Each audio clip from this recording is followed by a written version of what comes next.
Tonight, we have a pretty packed agenda. We're going to start with a roll call, visitor comments. We have a proclamation, and we have people here to receive the proclamation tonight. We have a very short consent. We will operate as the contract review board. We will have a presentation from our partners at TVFNR. We'll have 2 public hearings and a first ordinance reading and a work session on traffic calming updates. So with that, will the recorder please call the roll? Councillor Duggar. I am here. Councillor Hartmeyer-Prigg. Here. Councillor Hassan. Here. Councillor Kimmy. Here.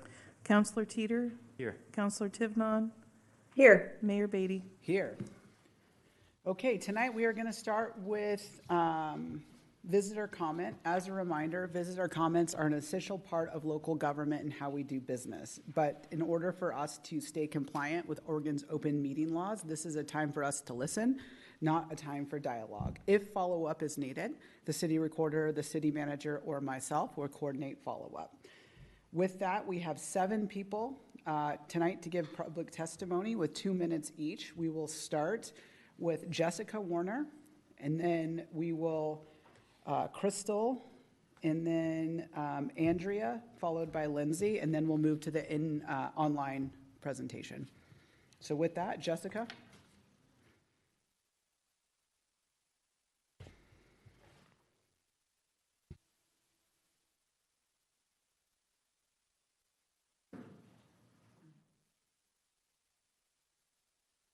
Did I do it? Okay. I'm going to read from my phone, so I'm sorry I'm not looking at you. My name is Jessica, and I am a mom of 2 kids that go to Arco Erie Spanish Immersion School, and I'm here tonight to express my ongoing concerns with the 3 to 9 semi-trucks that park daily and overnight on the Creekside and Stratus streets near our school. This is not an occasional parking and move situation. It's been going on for about 2 years, and the trucks, some of the trucks have parked for up to 1 to 3 months at a time and not moved spaces. I understand that this property was originally zoned one way and the rules are different, and they're technically not breaking a rule by being there. However, this property has become much more than what it used to be, and there's schools and different businesses there, and not just semi-trucks, and there's kids around. So until we can have the bigger goal of having it rezoned, I would like to pitch the idea that we find a meeting in the middle point that works for the kids and the schools and the park goers that are trying to park and utilize the space and the sidewalks and the parking on that street, and not just the semi-trucks who keep leaving them there.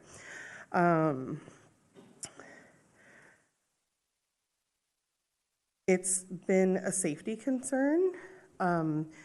Having them there, they're trying to maneuver very large, heavy trucks in tight spaces, and there's a lot of traffic when we're dropping off or picking up kids, or people are going to the park to and from, and the people that work in that, I actually also work in that business park as well. And so it leads to truck drivers driving over like the sidewalks and through the crosswalks, and just trying to make the best out of the situation, which becomes very unsafe for anybody that's walking through there, kid or otherwise. We've witnessed a lot of road rage and frustration, groups of drivers hanging out by the trucks, multiple situations where a person has slept in their truck overnight, and then sometimes where they've gotten out and changed their clothes right near their truck. And again, if we were just a regular business and we didn't have children, I could probably be look the other way, but we don't. We have a daycare there and a school there where there are often children, and it's just inappropriate and just not good. And that's not okay in any other school district, so we would like it to kind of match, what other school districts have. I have looked into the parking situation for semi-trucks in the greater Portland area and the surrounding areas, and they have plenty of options that are available at 24 hours a day. It does cost money, but they are a business, and that should be worked into, what they're paying for. It is their business. That's what they're supposed to do. Unfortunately, the people that are in this business park, we don't have that option. We only have one area to park, and we have to share it. So Thank we you, were, Jessica. I let you go a minute over. Oh, I'm sorry. Yeah, no Okay. problem. For everyone else, if we could be mindful of the time. If you follow up, since it's written on your phone, and email it to us, we definitely, all the counselors read them. We have a whole list of written comment here as well, and we definitely want to hear more about what you're doing, so I appreciate that. okay. Thank you. Do you want me to push this? Yeah, no. Okay. Crystal? And then on deck is Andrea.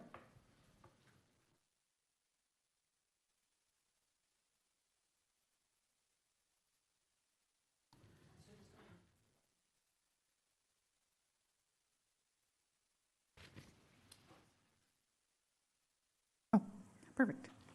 All right. Can I go ahead and start? Please. Okay. Hello, City Council members. My name is Crystal Badillo. I'm a mother of a student at Arcoides School. I want to add my voice to the parents and community members that oppose the Traffic Commission Order TC 861 in regards to the trailer truck parking, and would like for you to consider a separate hearing on this matter to further discuss possible solutions. Although Order TC 861 does try to resolve some of the concerns that we brought up during the February meeting, Traffic Commission meeting, it does not fully address all of our safety concerns, and also the issue at hand, which is fair, accessible public parking for all those that are on the affected streets. Arcoides Elementary is a public charter school located near Southwest Stratus Street, and we do have over 400 students that must walk or be driven to and from school, as we do not have a bus service for our students. Southwest Stratus Street is the only nearby and accessible public parking that is available for our parents to utilize, and it is very limited parking space. And there's also the issue that we have to also share it with our neighboring businesses and the public park that is behind our school. And all of us need this public parking. There are several issues with the trailer trucks parking for extended periods of time. And I believe the issues that we bring up also point out that there is unfair utilization of the parking space by the trucks being there for extended periods of time. And it also leads to increased traffic congestion across along Hall Boulevard, not just our affected streets.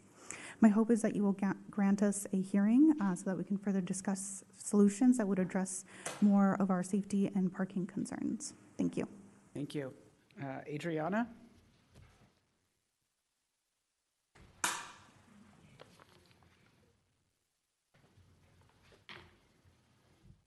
Is this still on? Okay, There you perfect. go.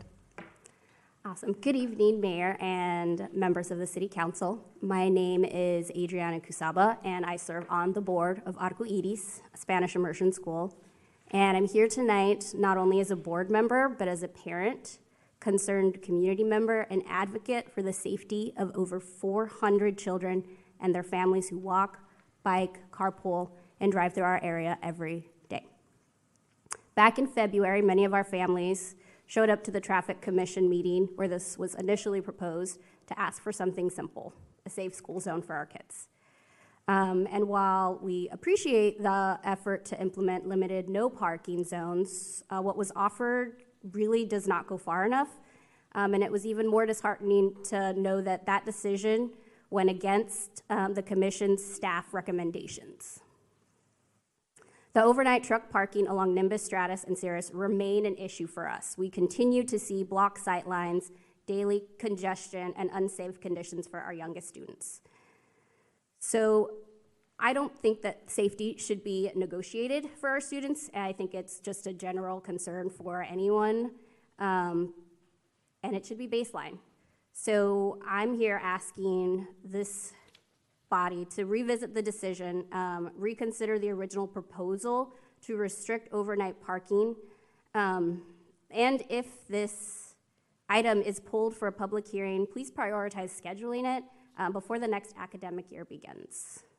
So, thank you for your time. Thank you. Lindsay?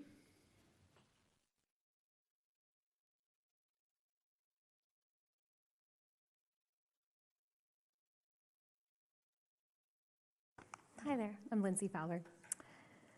I am opposing the Traffic Commission Order TC 861, and instead I'm appealing that you please restrict overnight semi-truck parking on Stratus and the surrounding side streets. The trucks significantly limit public parking. The trucks aren't just parking for short periods of time, but often the truck beds are detached and stored on the street while the cab leaves. Additionally, having large semi-trucks parking, coming and going, and driving through intersections and crosswalks without stop signs, while kids are walking to and from school and the surrounding parks, poses an unnecessary hazard. I'm not just speaking on behalf of concerned parents of Arco Iris, but as a citizen of Beaverton. These streets also provide parking for the public wanting to access Fano Creek Trail, which has a path and a bridge, leading to some playgrounds. And lastly, the THPRD preschool families also have to use these streets for their parking because they do not have a designated parking lot as well. Not only do the semis limit access to public parking, but the excessive truck traffic poses a hazard on a street where there are so many young pedestrians. Thank you. Thank you so much.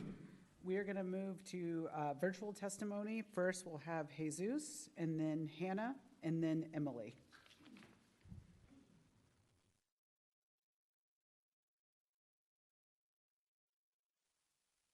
Jesus, it looks like you have been given permission to speak. Please. Thank you. Good evening, City Council members. My name is Jesus Urdiales. I'm the Executive Director and Principal of Arcoiris Spanish Immersion School, a public charter school that serves over 400 elementary students here in Beaverton and their families. So I'm here tonight, just like other family members and community members, to express my deep concern regarding the Traffic Commission's decision on TC 861 back in February, and to respectfully request that the City Council reconsiders this outcome or provide a fair opportunity for appeal. Our school community attended the February 6th Traffic Commission hearing to support a proposal that will restrict overnight truck parking along Stratus Street, Nimbus Avenue, and Cirrus Drive, streets that directly border our campus. Unfortunately, our proposal was not adopted and it felt that our petition was dismissed.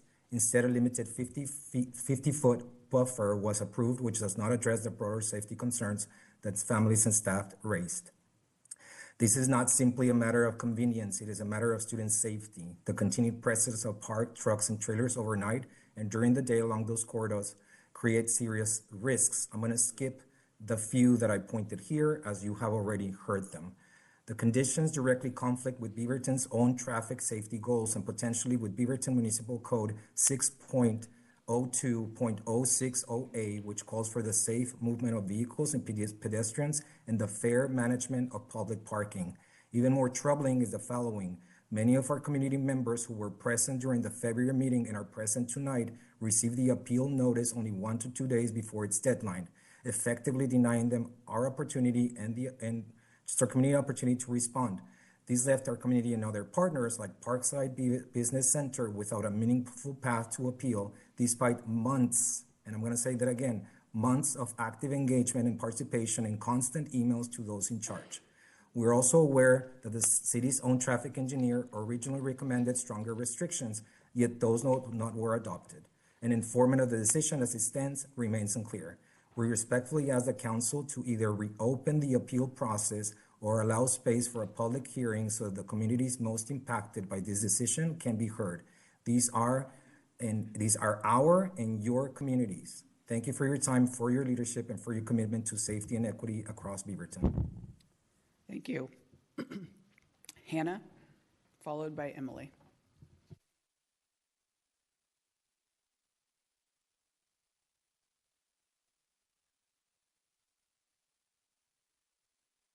Hi there. As a parent of the Arco Iris community and someone who does walk-up group at the farmhouse every single day, I get to see how many semi-trucks and trailers are currently parked along Stratus Street.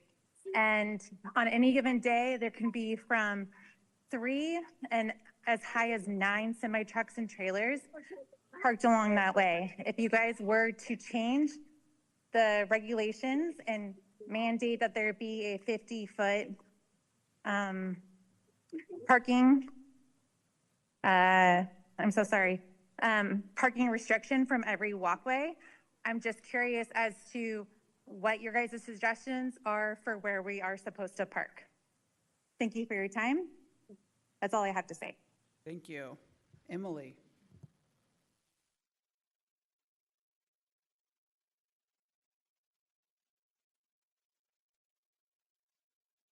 Can you hear me okay? We can.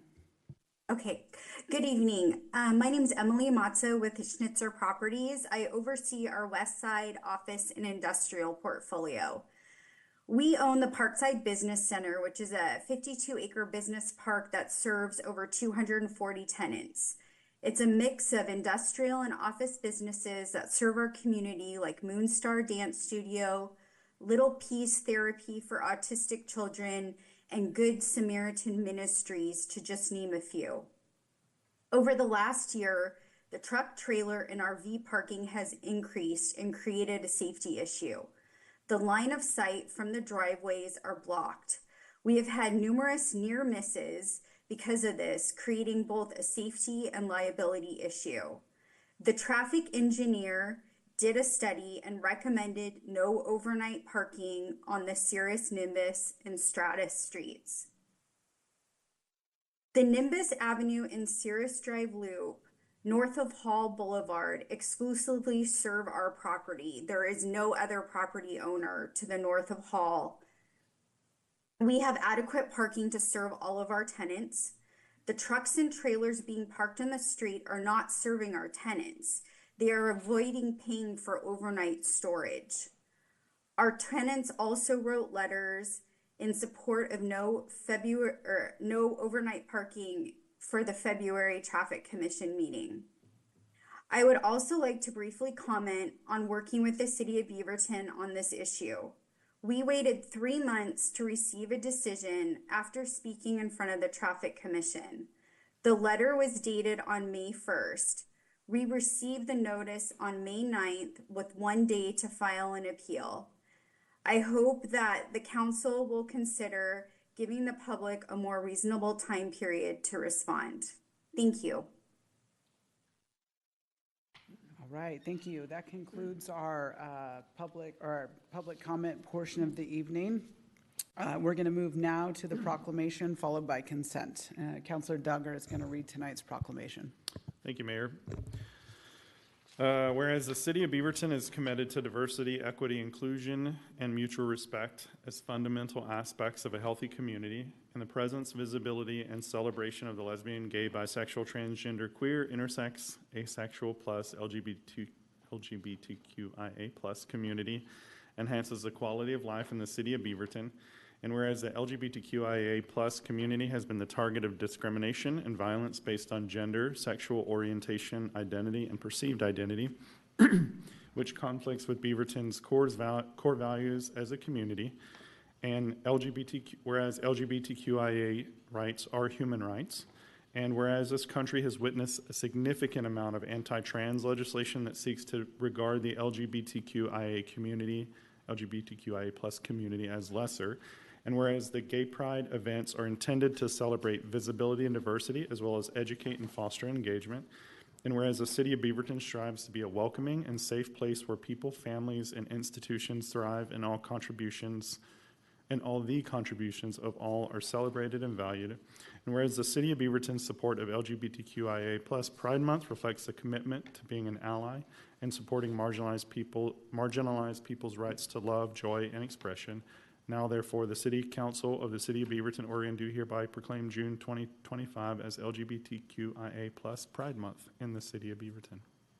I think we have some Pride board members that want to take a couple minutes to address the council, and then we'll take a photo after that, so please.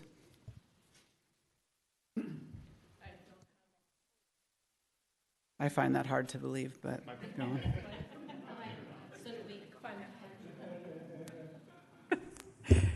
I just want to say, on behalf of Pride Beaverton, I'd like to thank the city for officially declaring June as Pride Month. While we all know there's still a lot of work to do, we're all fortunate to live in a city where LGBTQIA plus people are seen, valued, and protected.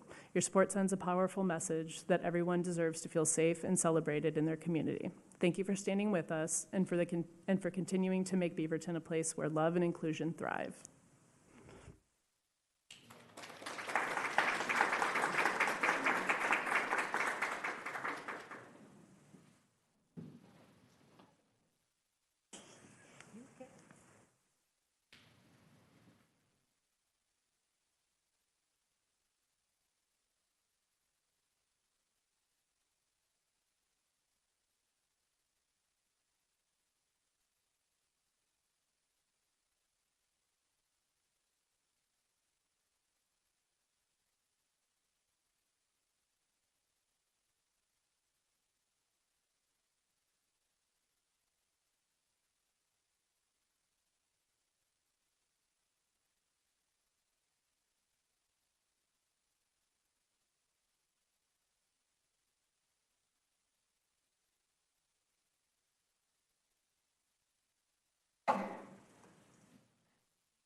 Okay, well, we'll have to figure out which one of you guys wants to present the consent. We are going to pull 25089 for a separate conversation. I'll make a motion to approve the consent agenda. I make a motion to approve the consent agenda with the removal of Agenda Bill 25089 TC 861. Second. It's been moved and seconded by Councilor Duggar. Any discussion on the rest of the consent agenda? All right, seeing none, will the recorder call the roll? Councilor Duggar, Yes. Councilor Hartmeyer Prigg, Councilor Hartmeyer Prigg, Yes. thank you. Councilor Hassan, Yes. Councilor Kimmy, Yes. Councilor Teeter, Yes. Councilor Tivnon, Yes. Mayor Beatty. Yes. Motion passes 7-0. Awesome. Councilor Dieter pulled the consent agenda tonight, 25089, so I'll let him have the first bite at the apple. Thank you. Yeah, I wanted to pull this agenda item just to ask staff a few questions. So City Manager Jenny and maybe our legal team also might be able to answer some of these questions before I decide what direction I would like to go. And just for community members watching, this is the Traffic Commission decision about truck parking near Arco Eries and the neighborhood there. Jenny, are these questions for you or about the process or attorney's office, or should I just ask them and any of you can jump in? Why don't you just go ahead and Okay, ask let's them go. and we'll have them jump in. Okay. So my understanding is there was one of the reasons why the notice of decision was sent late and there was just a small amount of time for an appeal was because there was a holiday and staff had a fewer days there in May when under normal circumstances there might have been more time for an appeal. Is that accurate? A little less time? I don't believe there was a holiday, but there was a delay in the mailing. Generally, these items would go out the Friday following the decision, which was on Thursday, May 1st. However, due to a lack of staff on Friday, it was mailed on Monday, May 5th. Okay. And then there was communication or emails that were sent to staff. Jabbar or Tam, you two might be able to chime in here. Emails from the community sent to staff. Were these emails asking for an appeal or requesting more information before that notice of decision was sent?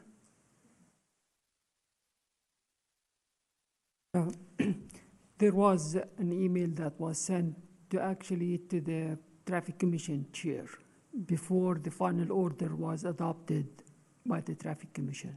The hearing was in February, but the final order was approved in May. Okay. Is that a normal timeline between hearing and formal approval?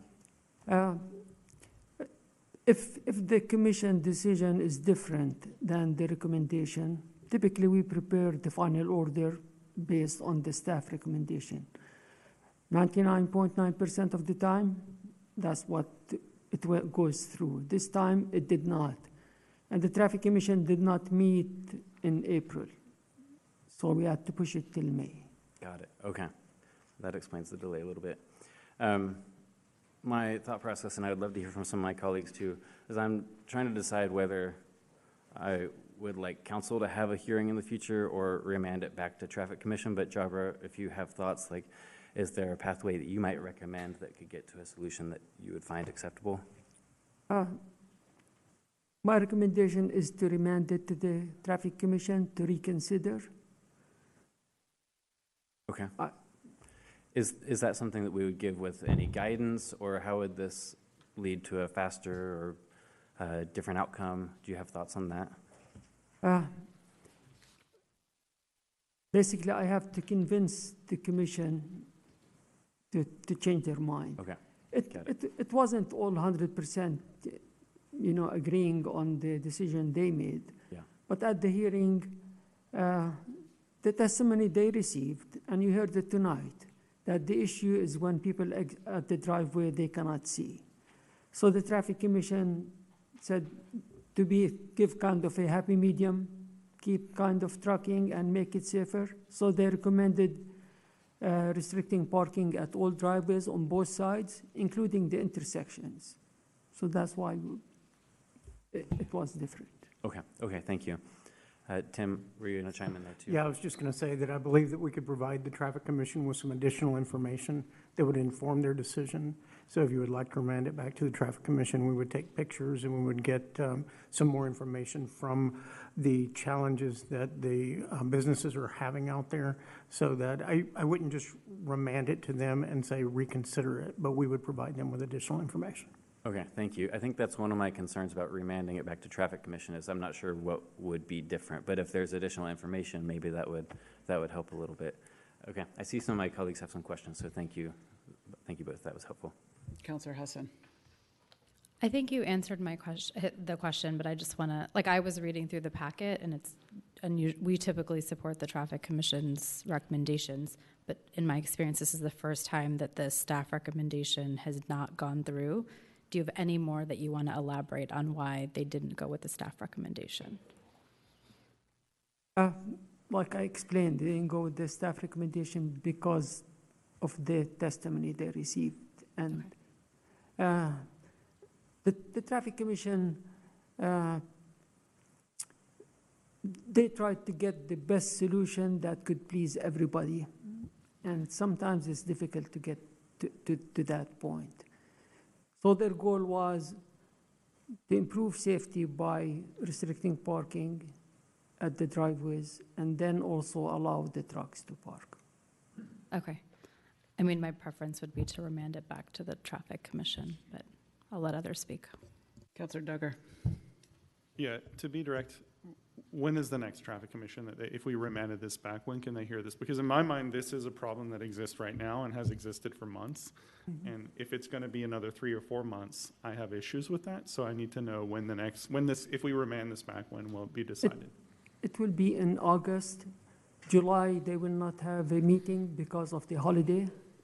Their bylaws says if the meeting is before a holiday, then they cannot meet.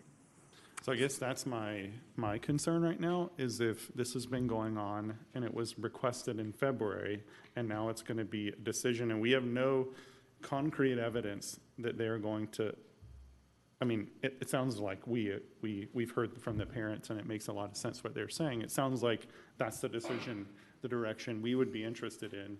But technically the Traffic Commission could send us back the same exact decision, and then we would be having this exact hearing.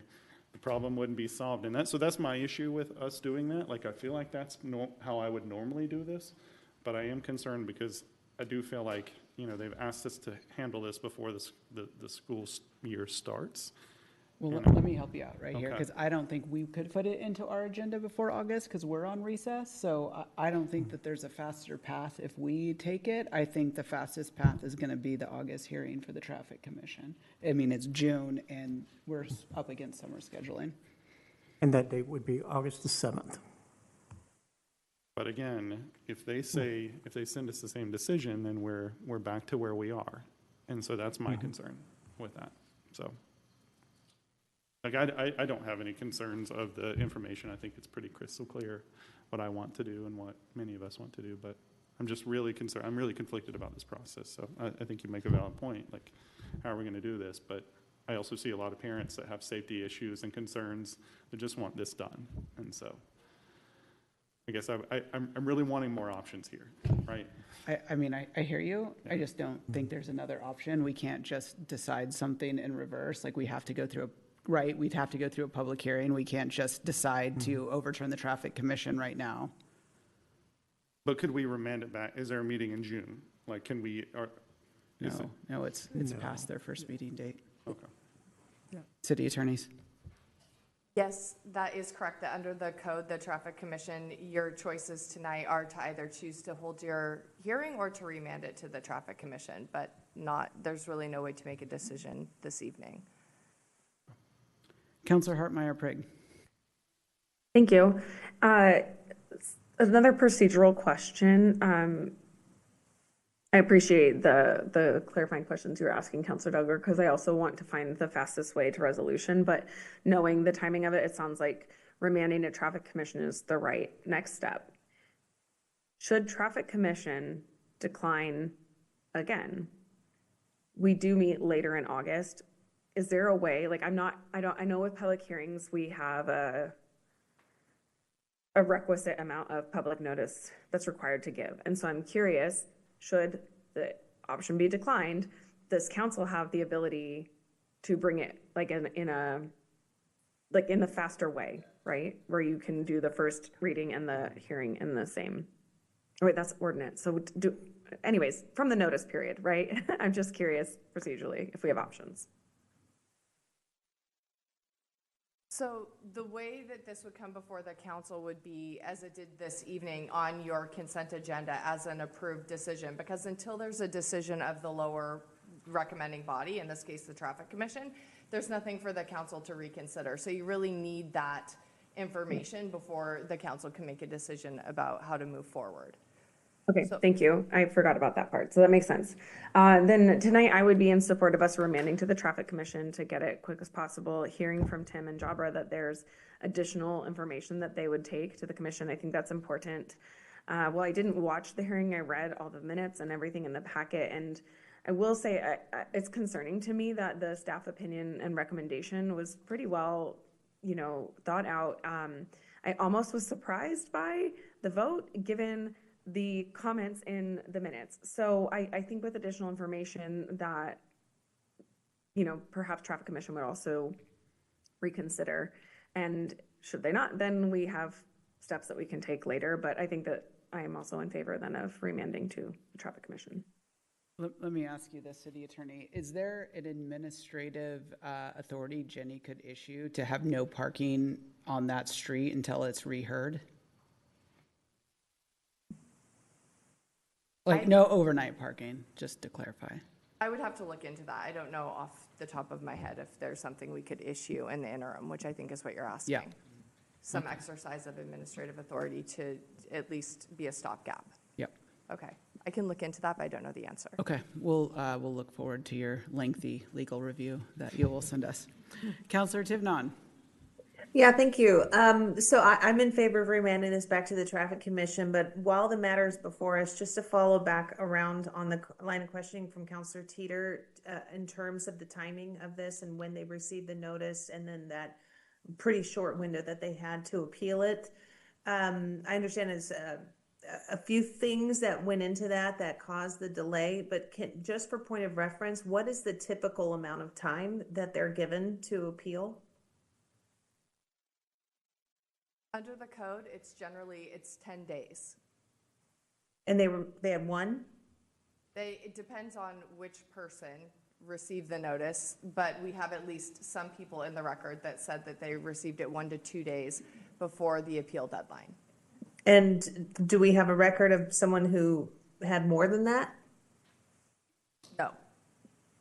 Okay. Yeah, I think that's also something, I don't know what venue that would be worth discussing, but if there's like creating some sort of a no less than, because that does seem like it's not a meaningful enough time to mount a fruitful appeal or even just put your best foot forward when you're kind of a little unaware. So if there's a way for that to get back in front of us at some point, I would welcome that conversation. I think my only concern is about us taking exorbitant amount of time if this is very likely a one-off staff issue. This has never happened before, and so I think this is an issue for the city manager to address with the staff versus us having a procedural saying there should be a minimum. In all the years that I've been here, I can't think of it ever happening before this. So I think it would be wise of us to maybe hear from the city manager. You don't have to do it tonight, but something about how we could not have this happen in the future versus us making some rule to dictate it. I think this is my opinion is, and the rest of the council could chime in, this is an administrative issue that should be solved administratively. Now, if Jenny can't do it or find it, a council can, obviously it's within our jurisdiction to do something like that. It's a lot of work when I think we should give you some time to address it. I don't know, Councillor Tivnon, it was your ask, so I don't want to step over your toes here.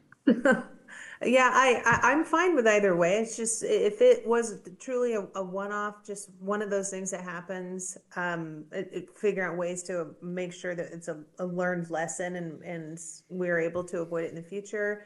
It's all in the front of our minds now. So if it's something that repeats itself later on, maybe we open up the conversation at that point. Councillor Kimmy. Yeah, I'm in support of remanding back to the traffic commission. One procedural question I have is, let's say a traffic commission doesn't change the decisions. Do they have to go through the same appeals process, or does it come straight to the for us for consent? The answer to that is that they would be issuing a new traffic commission decision, and therefore the appeal period they'd have a new chance to appeal that new decision from the traffic commission. And then again, the same options would be present. If there's no appeal, it would be on the council's agenda for consent and approval. All right, thank you. The questions that I was going to ask tonight in my follow-up was the origin of the truck.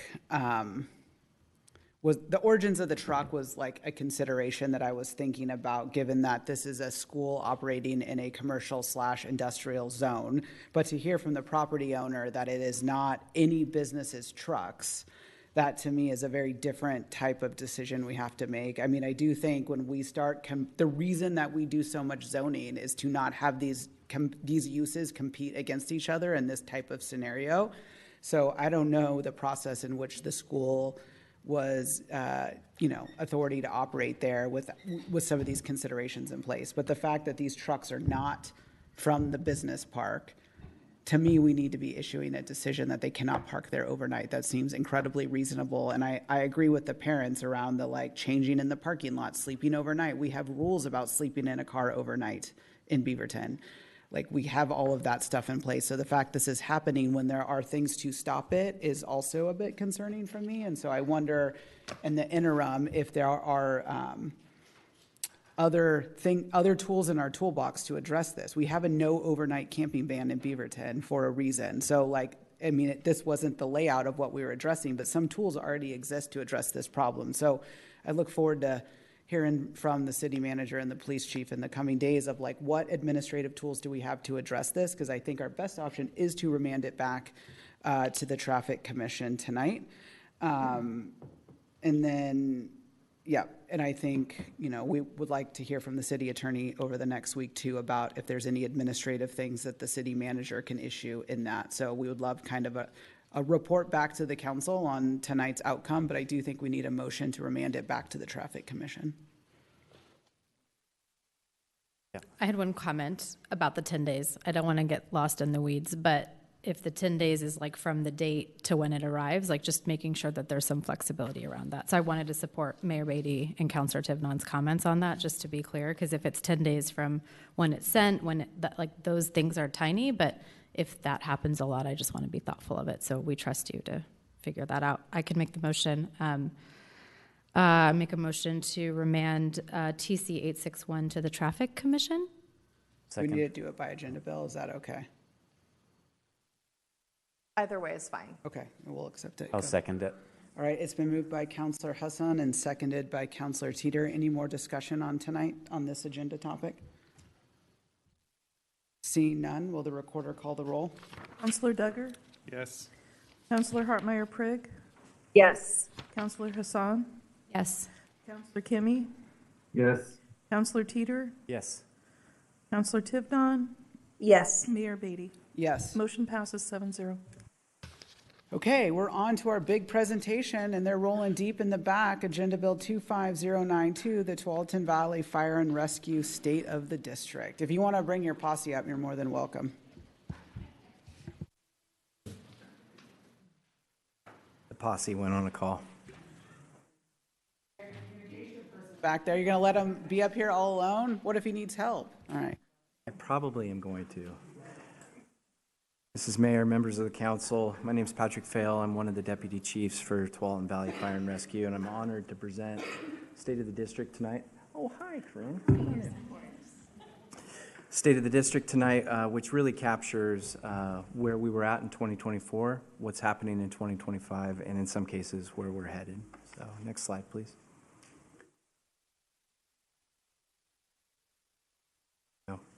Topics I'd like to cover is our wildfire deployments for 2024 and going into 2025. Response snapshot that you'll see for city limits of Beaverton. Some deployment changes in emergency medical services that we provide. A recap of our 2024 local option levy. Really should be recruitment and succession planning, but we'll cover that a little bit, and our bond and capital projects. Next slide, please. Jump in anytime, Corinne. 2024 was a record-breaking year for the state of Oregon.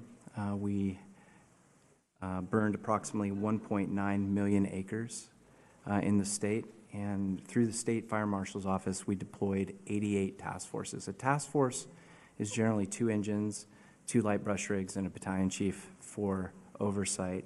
So that puts it in scale of 88 of those deployed across the state to protect property and values at risk. Of our team, 31 individuals were deployed as part of this response between June 25th and September 13th. Following our fire season, we were heavily engaged down in California with the Pasadena fires in Southern California.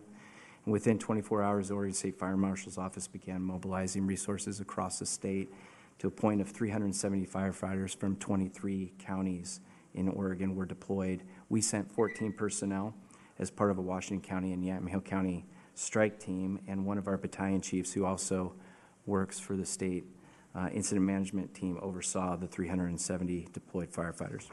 Now, this is our time of year where we prepare for wildfire.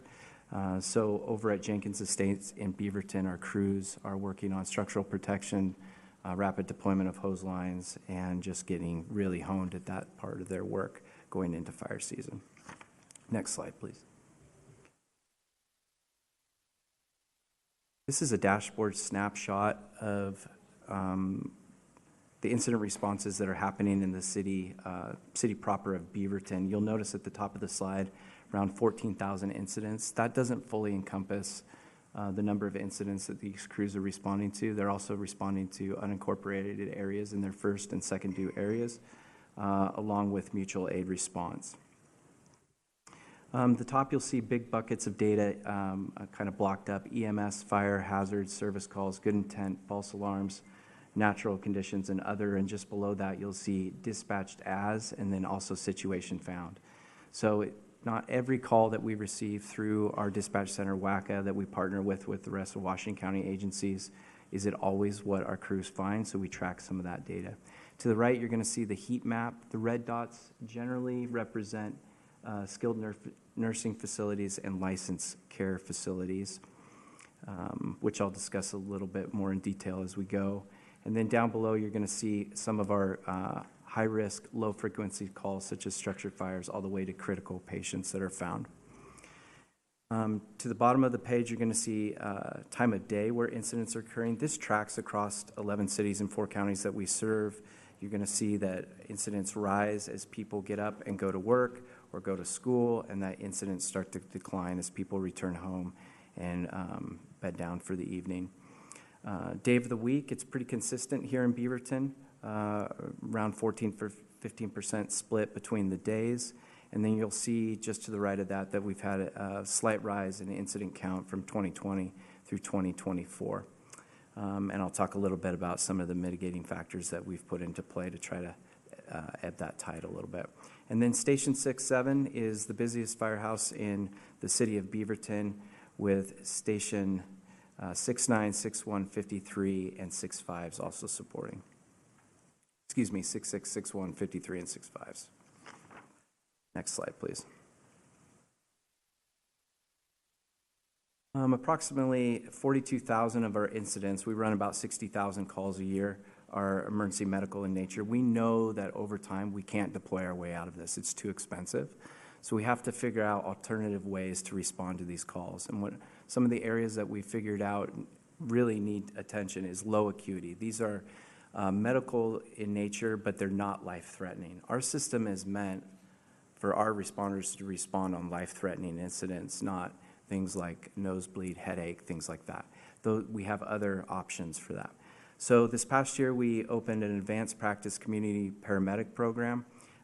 Generally, these folks work on a single-person unit, and they respond to high 911 utilizers. These are folks that are using 911 for their general health care.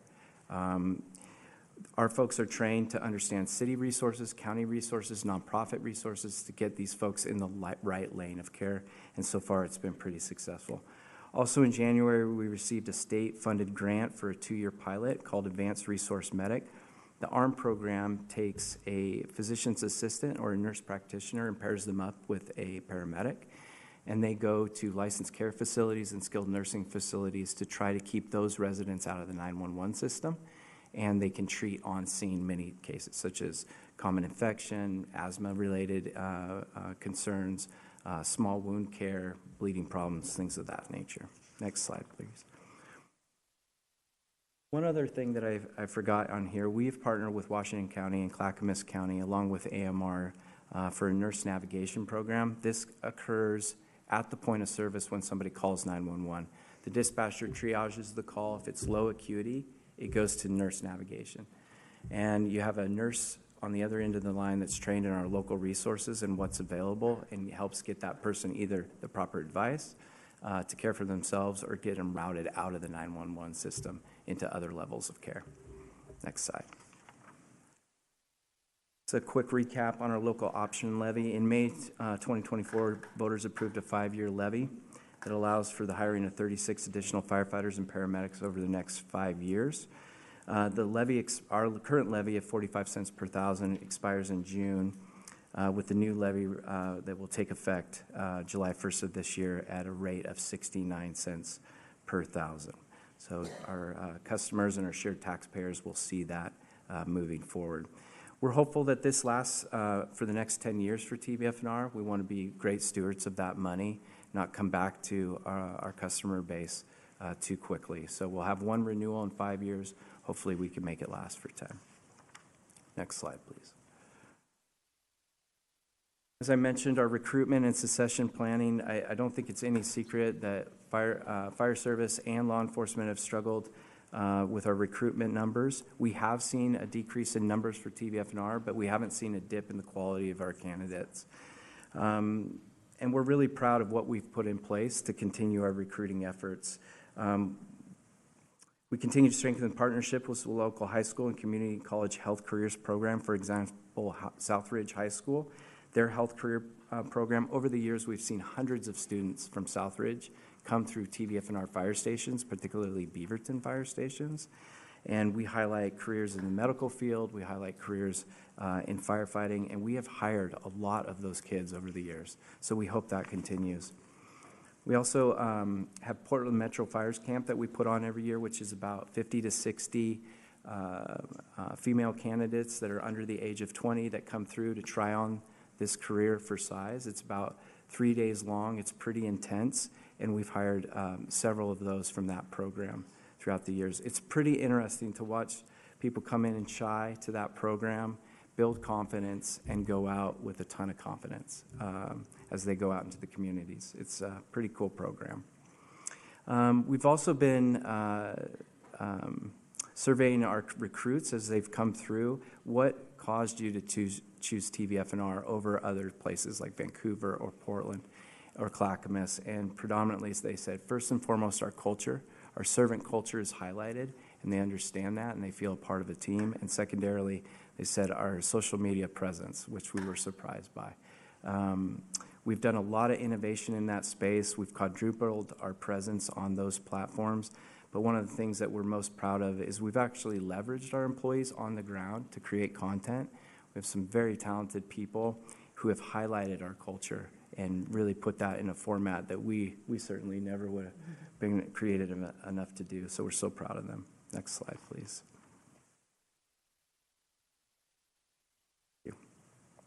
In 2021, voters approved a general obligation bond, which are largely allocated improvements and upgrades at a number of our fire stations, to include King City. Everybody's seen that station on 99 as you go. It has a big billboard that always has a catchy message on it. That's going to be a full tear down and rebuild. Station 62 in Aloha, just to the west of us, is being relocated to 185 in Pheasant. That's going to be better for response. Station 67 in Beaverton, even though that station isn't that old, the amount of use that that station has taken over the years has been extreme, plus our deployment has changed. We've added additional apparatus out of there to keep up with call volume. We just went out for RFP. That RFP ends the end of July, and that will be a full rebuild as well, to include private bunks, private bathrooms, wellness for firefighters, and decontamination zones to separate from the living quarters to help with cancer prevention.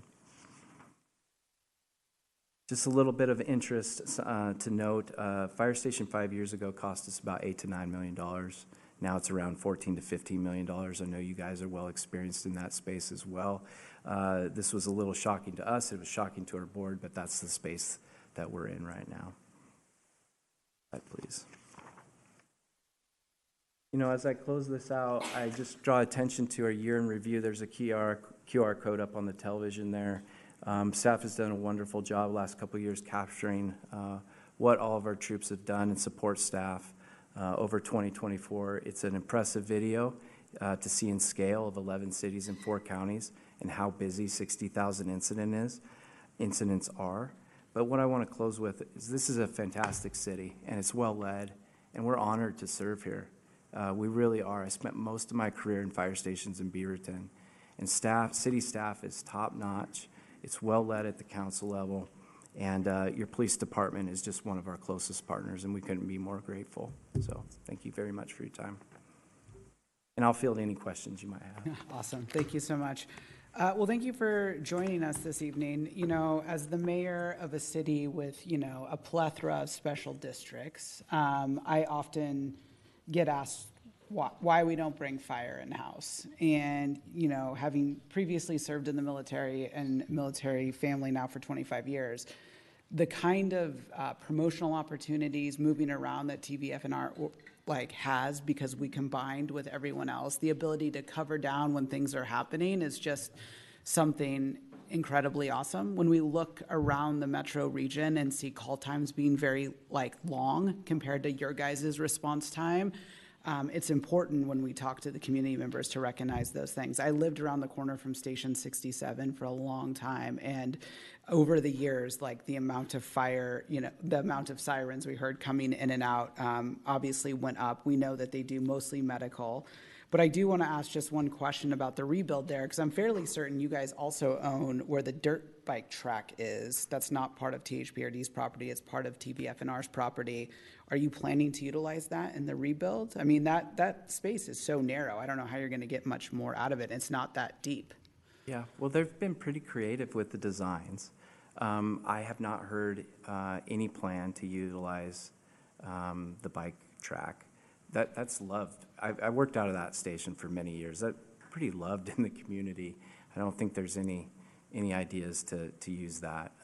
Yes, more of the space, the lot that it sits on will be utilized. It'll be a 2-story station again, which is not ideal for our response. We're much quicker out of a single story, but that's the space that we have. As far as when that's going down, we're going to relocate one of the pieces of apparatus to probably Station 65. And then we're looking, if you know of any place to put a temporary station, we're all ears. And we'd love to partner with anybody in here on where that might be close to Station 67. Yeah. So. Well, we'll have to send our public works team over that's also fighting for space. So maybe there's a joint opportunity for a temporary use for you guys and a long-term home for us. I will just say, as a veteran married to another veteran on the burn pit registry, I want to applaud the work that you guys are doing in cancer prevention. We know an awful lot more now than we did before, and those kind of investments, I think you should definitely highlight in a bond, because it saves us money overall. Presumptive health care is a big cost right now, and we know what long-term fire exposure does to a human's body. So thank you for prioritizing the safety of everyone, and for the residents that live around the firehouse, it's also important for that. Councillor Tivnon. Yeah, thank you. I want to just apologize for not being able to be there in person, both for this for the proclamation today, for the budget this evening, celebrating my father's 80th birthday, and bring that up right out of through college. He served as a seasonal firefighter here. Counselor Tivnon, you're breaking up a bit. I have a feeling what you're about to say is very meaningful to you, so. All right, let's see if you hear me okay right now? Okay. Yes. All right, well, what I was gonna say is that, over the years, my dad stopped serving as a firefighter, seasonal one, back in the late 60s, and he never lost those connections that he made. It was also a lot more than just fighting fires. There was a lot of other emergency response, but he learned a lot of skills just being in the firehouse, including how to cook, because they had to divvy up all their responsibilities. And so I just want to give him a shout out, and also just a note of congratulations for all of the kids out of Southridge and others that you've been able to attract into being interested in serving in this kind of a role, especially in light of the fact that it's just becoming a busier and busier fire season every year. Thank you so much for the work that you do, and also that you have these skills that are transferable and that you can go outside of our communities and help in other areas where fires are popping up. So just extending a very warm thank you to everybody who serves at TVFNR, and then also, and most importantly, for keeping the people of Beaverton safe. You're so welcome. Thank you. Counselor Husson? Yeah, I have two quick questions. I do have like a really feel-good story, but I think that I'm going to move us along. But imagine that I've told you the feel-good story, and I've appreciated you for that. Warm vibes. Got Yeah, it. very warm vibes. My daughter loves everything. You mentioned the nurse program that people can call in. Do you know if it's like, is it possible to get multiple languages on that, or is that something that's like a work in progress? I believe they have access to multiple languages. Yeah. Okay, cool. And then my second question, this is more like a question around, and I can't remember, it might have been Stefan who works with you all. We talked kind of about like more of that's like street response type stuff. Is that something you're delving into? Is that something more on a different side? And is my question making sense? I mean, you're nodding, so I feel like you're ready to answer. She is. Okay, so I'm going to stop talking and I'm going to let you answer. I told you so. Right. It's on. Is it on? All I can say for now is that conversations are continuing. Oh, yes. Feels like a really good secret. So thank you for supporting my daughter who was freaking out when I called you many years ago while my son had a really bad injury. Trick, feel-good story popped in at the end. Counselor Duggar. So I live in front of one of those skilled nursing facility dots, so I see that work, but I actually want to acknowledge something else.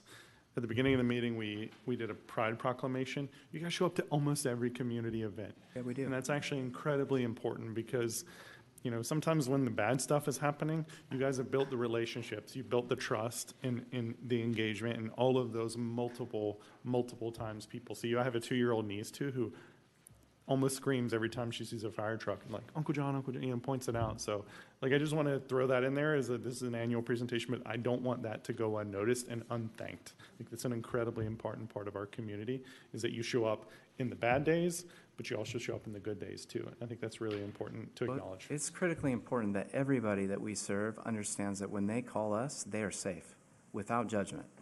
And so we want to make sure that that is very clear.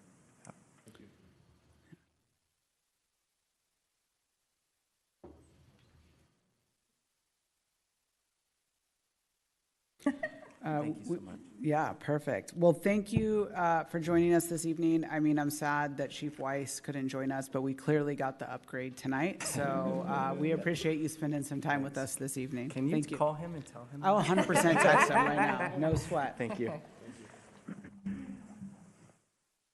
Okay. We are on to Agenda Bill 25093, which I think most of you are here tonight for. Tonight, we are voting on the budget that reflects some of the most difficult financial choices we've faced in recent years. While I believe the budget fulfills the direction we gave the city manager to prioritize fiscal sustainability, I want to acknowledge that it's not the budget any of us hoped for. It reflects trade-offs, not because we lack vision, but because we're operating with a broken system. Measure 5 and Measure 50, passed in the 90s, are still placing devastating constraints on cities like Beaverton. These statewide measures capped property tax rates and severely limited how assessed property value can grow, even when real market value is rising and service demands increase. While the state collects increasing revenue from income tax and prepares to issue another massive kicker, cities, especially like ours, drive economic development, don't share in that prosperity. Instead, we're asked to stretch resources to fund essential services, and it's not sustainable. Our general fund continues to carry the greatest burden. It supports a wide range of vital services: public safety, community development, libraries, engagement, and the pressure on it will only intensify. As a council, we continue to face moments where our priorities are in direct competition with one another. That brings me to an amendment I'm going to introduce later tonight. After thoughtful consideration with city staff, we reached a shared understanding that the current unfulfilled code compliance officer position can be removed at this time. This decision wasn't made lightly, but together we determined that reallocating these resources is the right move in this moment, given our broader constraints and priorities. At the same time, I want to highlight an emerging need that we can't lose sight of: the management of Beaverton's growing public art collection. We have made significant community investment in cultural identity, murals, sculptures, installations, and now with the city recently approving murals in the right-of-way, the need for oversight and structure is only increasing. While our long-term intent is to support this work through the Transient Lodging Tax Fund, that mechanism is not ready yet. At this moment, what matters most is protecting and maintaining the investments we've already made in the public realm. We also need to have serious conversations with each other in our community and with the state about long-term revenue solutions. We cannot cut our way to stabilize forever, and we can't keep shouldering the expectation of growth and service delivery without the structure that supports it.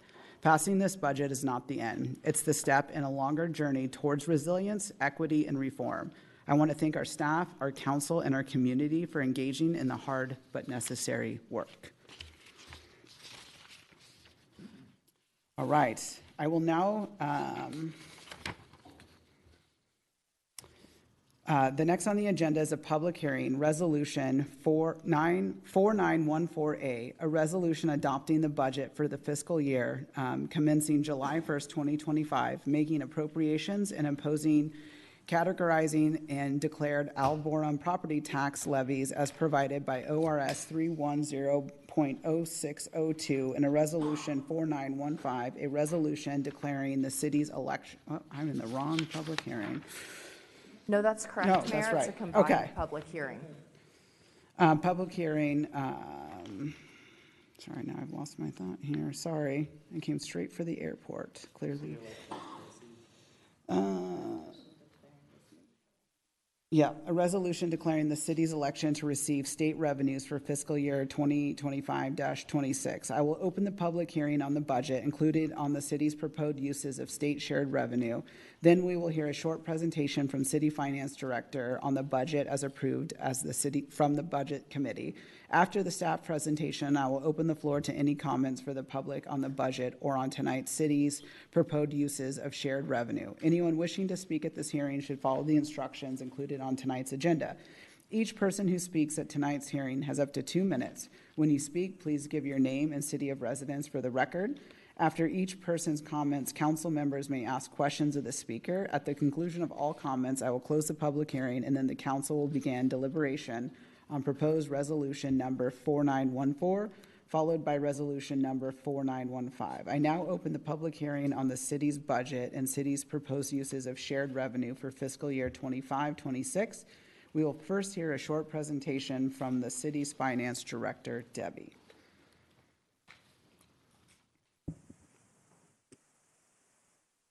All right, good evening, Mayor and Council. My name is Elizabeth Coffey. I'm Assistant City Manager here at Beaverton, and I'll actually be giving the presentation tonight on the fiscal year 2025-26 operating and capital budget and the use of state shared revenue here at the city. Next slide, please. And so our presentation will be very short today because our budget committee has already reviewed the budget over a couple different meetings. And on May 19th, the budget committee approved the fiscal year 2025-26 operating and capital budget and the use of state shared revenue. I'd like to take a moment now and just say thank you to members of the budget committee. For those of you that might be at home or in the council chambers, listening or watching, you may or may not know that the Budget Committee consists not only of members of our City Council, but also some Beaverton residents who volunteer their time to go through a very large budget binder and spend a significant amount of time reviewing the city's finances. And so we really appreciate your time and your dedication. So as the mayor has mentioned, the city does face a structural imbalance in our general fund due to this structure of the property taxes here in the state. And so in order to balance the general fund, the approved budget does contain some expenditure reductions. Next slide, please. So as a result of that, some questions came up during the budget committee about what would be the restoration plan if we were in a situation where we had sustainable revenue that came in over the next fiscal year, and or we had some long-term cost containment approaches that we secured that stabilized the city's general fund. And so I wanted to highlight that in the event that occurs, the city manager would present a recommended plan to restore service reductions to city council for consideration. And the restoration plan would be based on the following guiding principles. These principles are based on the council principles that guide our budget decision making.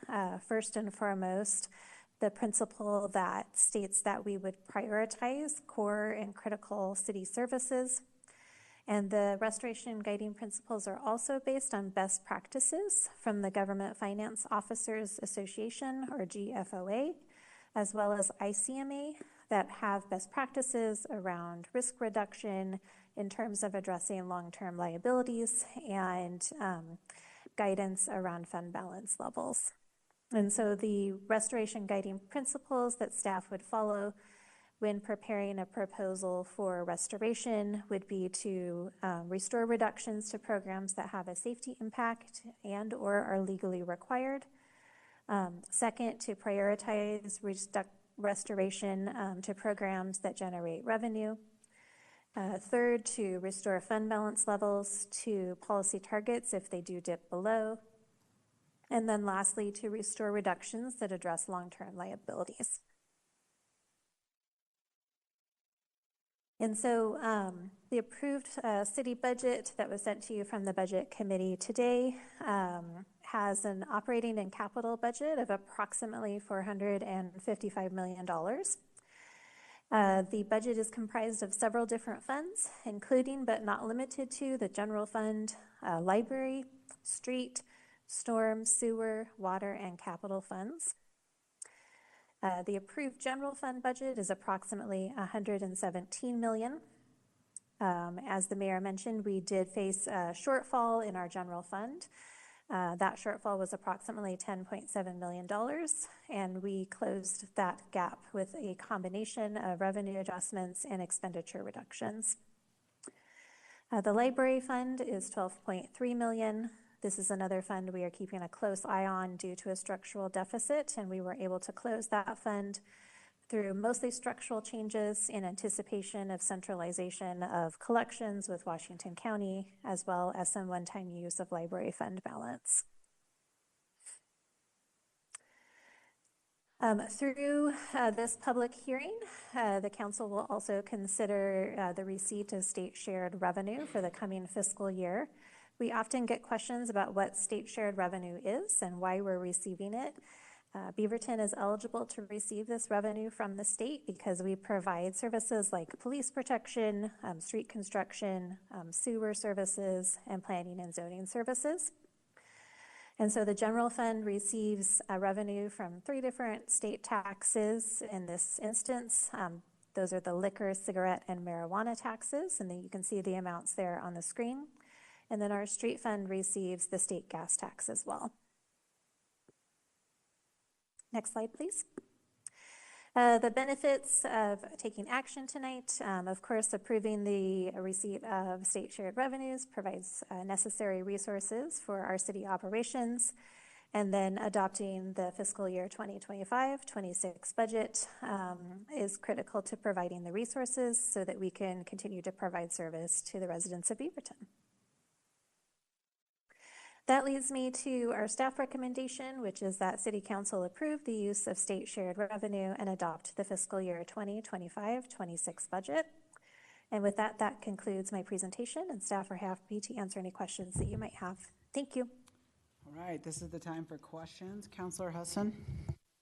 Yeah, can you go back to the slide with the, it said safety impact and legally required. It was like the mitigation plan. Like 4 slides back. Thank you. Thank you for this. I love seeing this. I think it's really helpful, but I am a little concerned as to what we are calling number 1. So safety impact is different to different counselors. So can you elaborate on what you would do if you were to restore reductions to programs that have a safety impact? Mm-hmm. Yes, and I'll let Jenny, our city manager, chime in if she wants to add anything here, but generally speaking, these are high-level guidelines that would kind of guide the plan that would be brought forward to City Council for consideration, which Council could either adopt or amend however they see fit. And so safety impact is generally referring to public safety related to police services.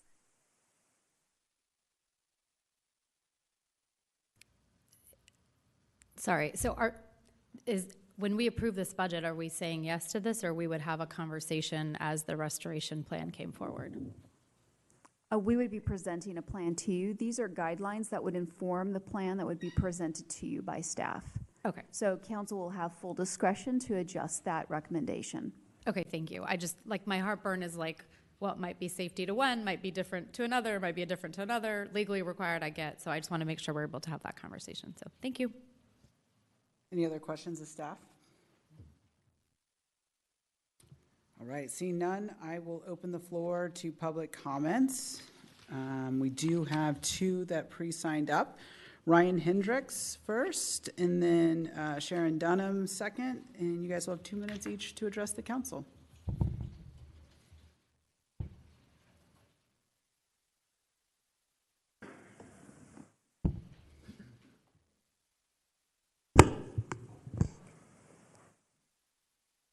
Mayor and councilors, thank you for the time that you spend listening to our community and bringing your A game every day.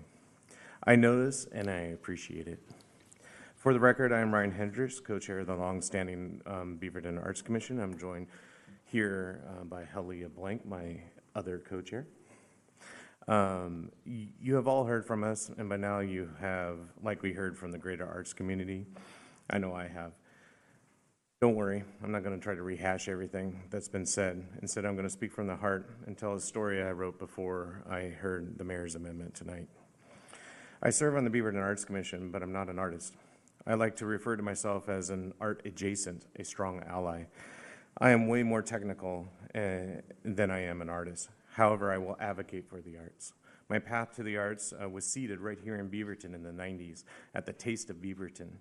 I volunteered to help run stages and tech for the variety of performers and artists. I love watching these artists. They have skills I don't have, and they have the ability to speak freely. Watching these performers gave way to my pursuit for the arts, helping me in unexpected ways. You see, I have a speech impediment. I couldn't pronounce certain sounds or speak without a stutter. It exists still, and I'm embarrassed and challenged by it today. After years of failed speech therapy, the one thing that helped me overcome the challenges of my speech wasn't my sheer tenacity, it was the arts. Arts provided me an alternative way to communicate without the aggravation of interruptions and helped me bank the wins that compounded into my confidence. Though I still struggle today, I serve on the commission to help ensure that the arts remain a vital and welcome part of our community. For without arts, I would not have graduated high school. I would not have gone to college. I would not have engaged in this leadership role, and I would not be here before you today. I know the arts is a priority for this body, as evident by the mayor's amendment this afternoon. And I was here today to tell you that the arts is struggling without its arts manager, because it's a key role. And we appreciate the mayor's amendment, and we are in support of the arts program manager position. The commission thanks you for your recognition of that, and that this work cannot be done in a void of leadership. So thank you. Thank you. Sharon?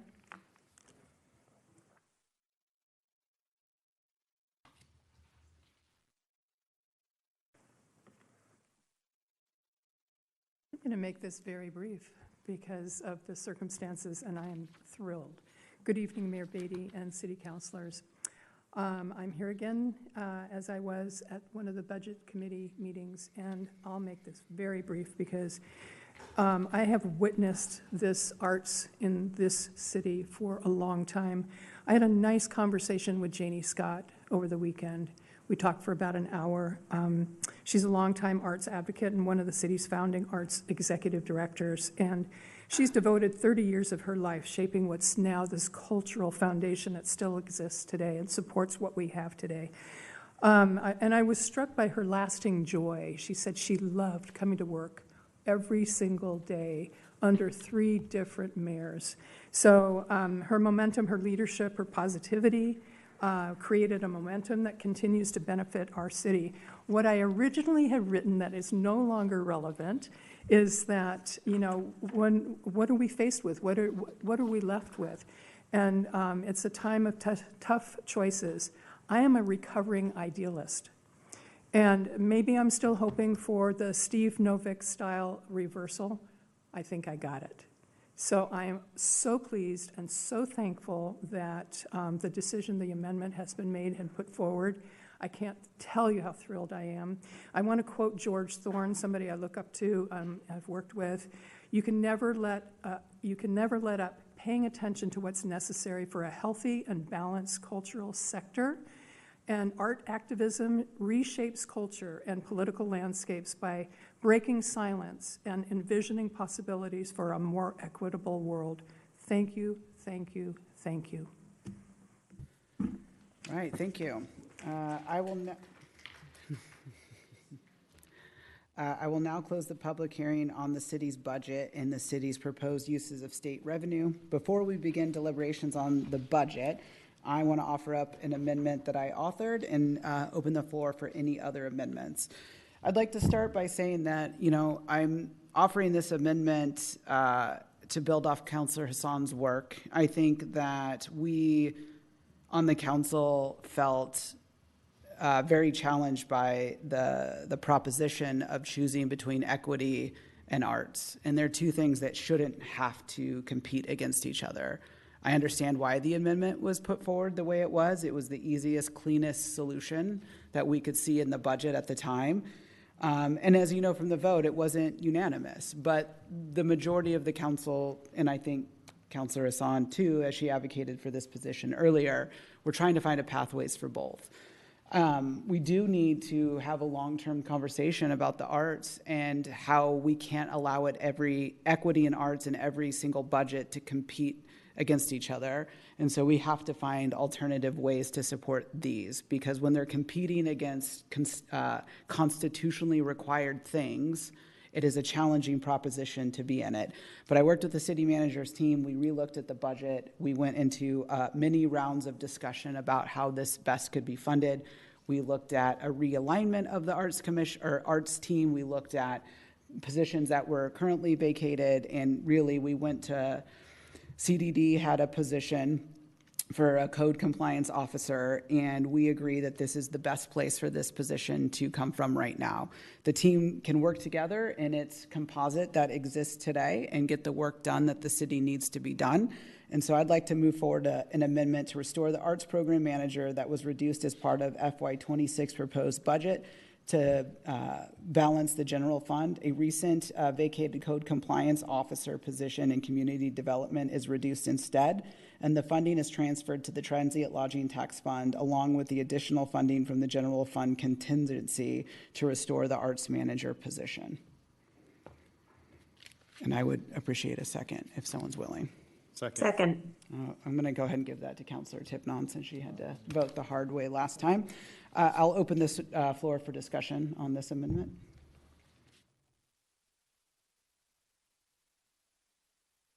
Councilor Husson? Nope. Councilor Doug? Nope, sorry. Councilor Kimmy? Good Lord. Yeah. Thank you. Thank you for that. Just a quick question. The code compliance officer, my understanding was there was 3 for the city. So if we remove one of them, or is it unfilled, how it's going to affect the code compliance department at CDD?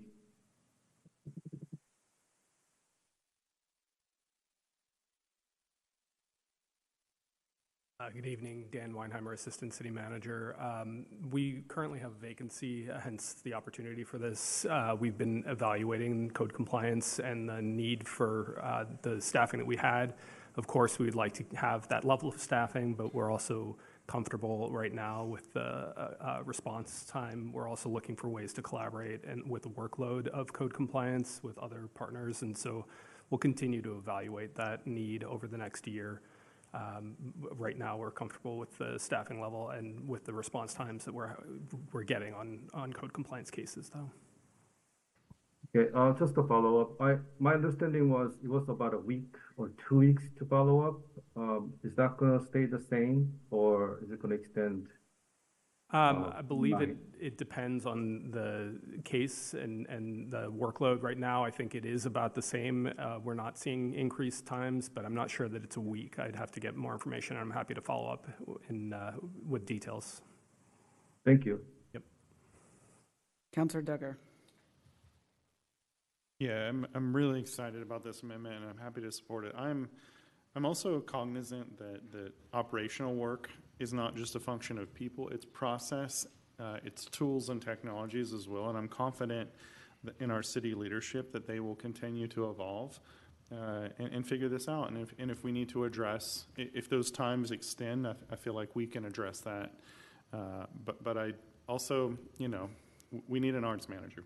This is a non-negotiable for a lot of us, so I think this is the best path for us to move forward with this, and I wholeheartedly support it and encourage my colleagues to support it as well. This is the best path. A few of us were working on pathways, and this is the best one, so I think I wholeheartedly support it. Thank you. Councilor Tivnon. Thank you. So having just started the first year of my second term, I've had several in every single year. I find myself tested to look at it with the amount of rigor and thoroughness that it really deserves. It takes the entire budget committee. It takes a lot of meetings. It takes hearing from the community. It takes hearing from staff to look at it from as many possible perspectives as we can manage in a time frame and with a ticking clock. And things can get pushed or missed or overlooked and overshadowed, and it's never going to be perfect for everybody. I think that we did get to a budget that we all can go to sleep at night, and that was a tall order this year. But I really want to extend my thanks to Councilor Husson for bringing this forward, for putting such a challenging thing into the spotlight, and I understand why it didn't pass, and I also had extreme heartburn over it as well, but pounced on the second for that motion because I deeply feel that the arts is a vital. Heartfelt comment coming to an end. Yeah.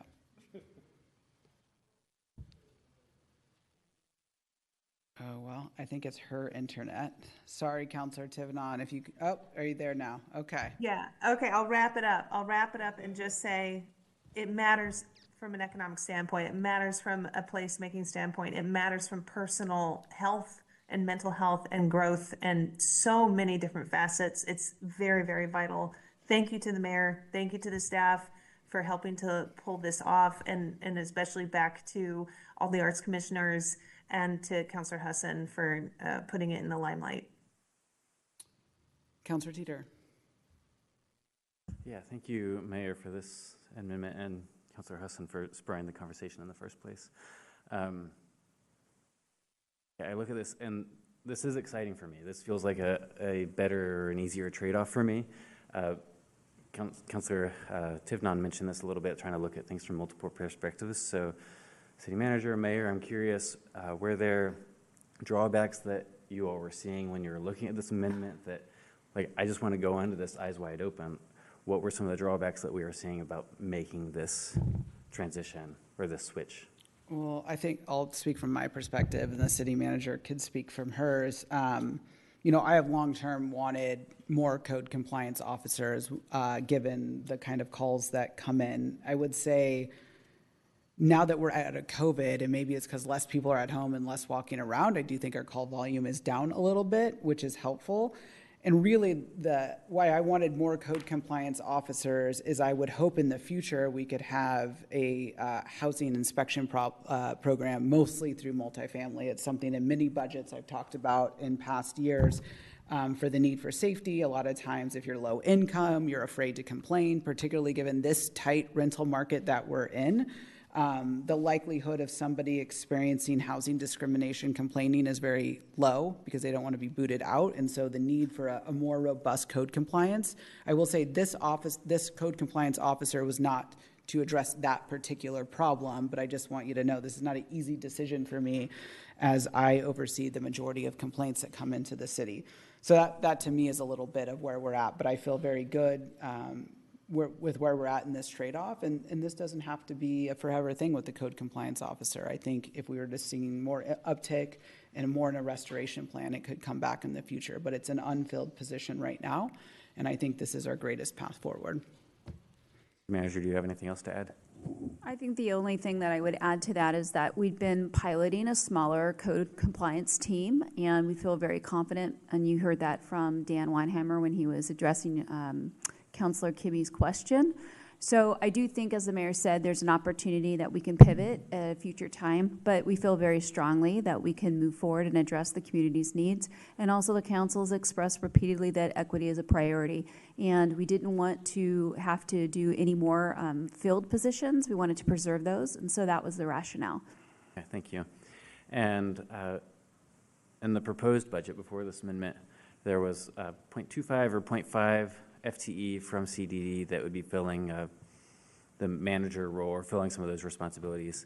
Would that available time then go back to CDD?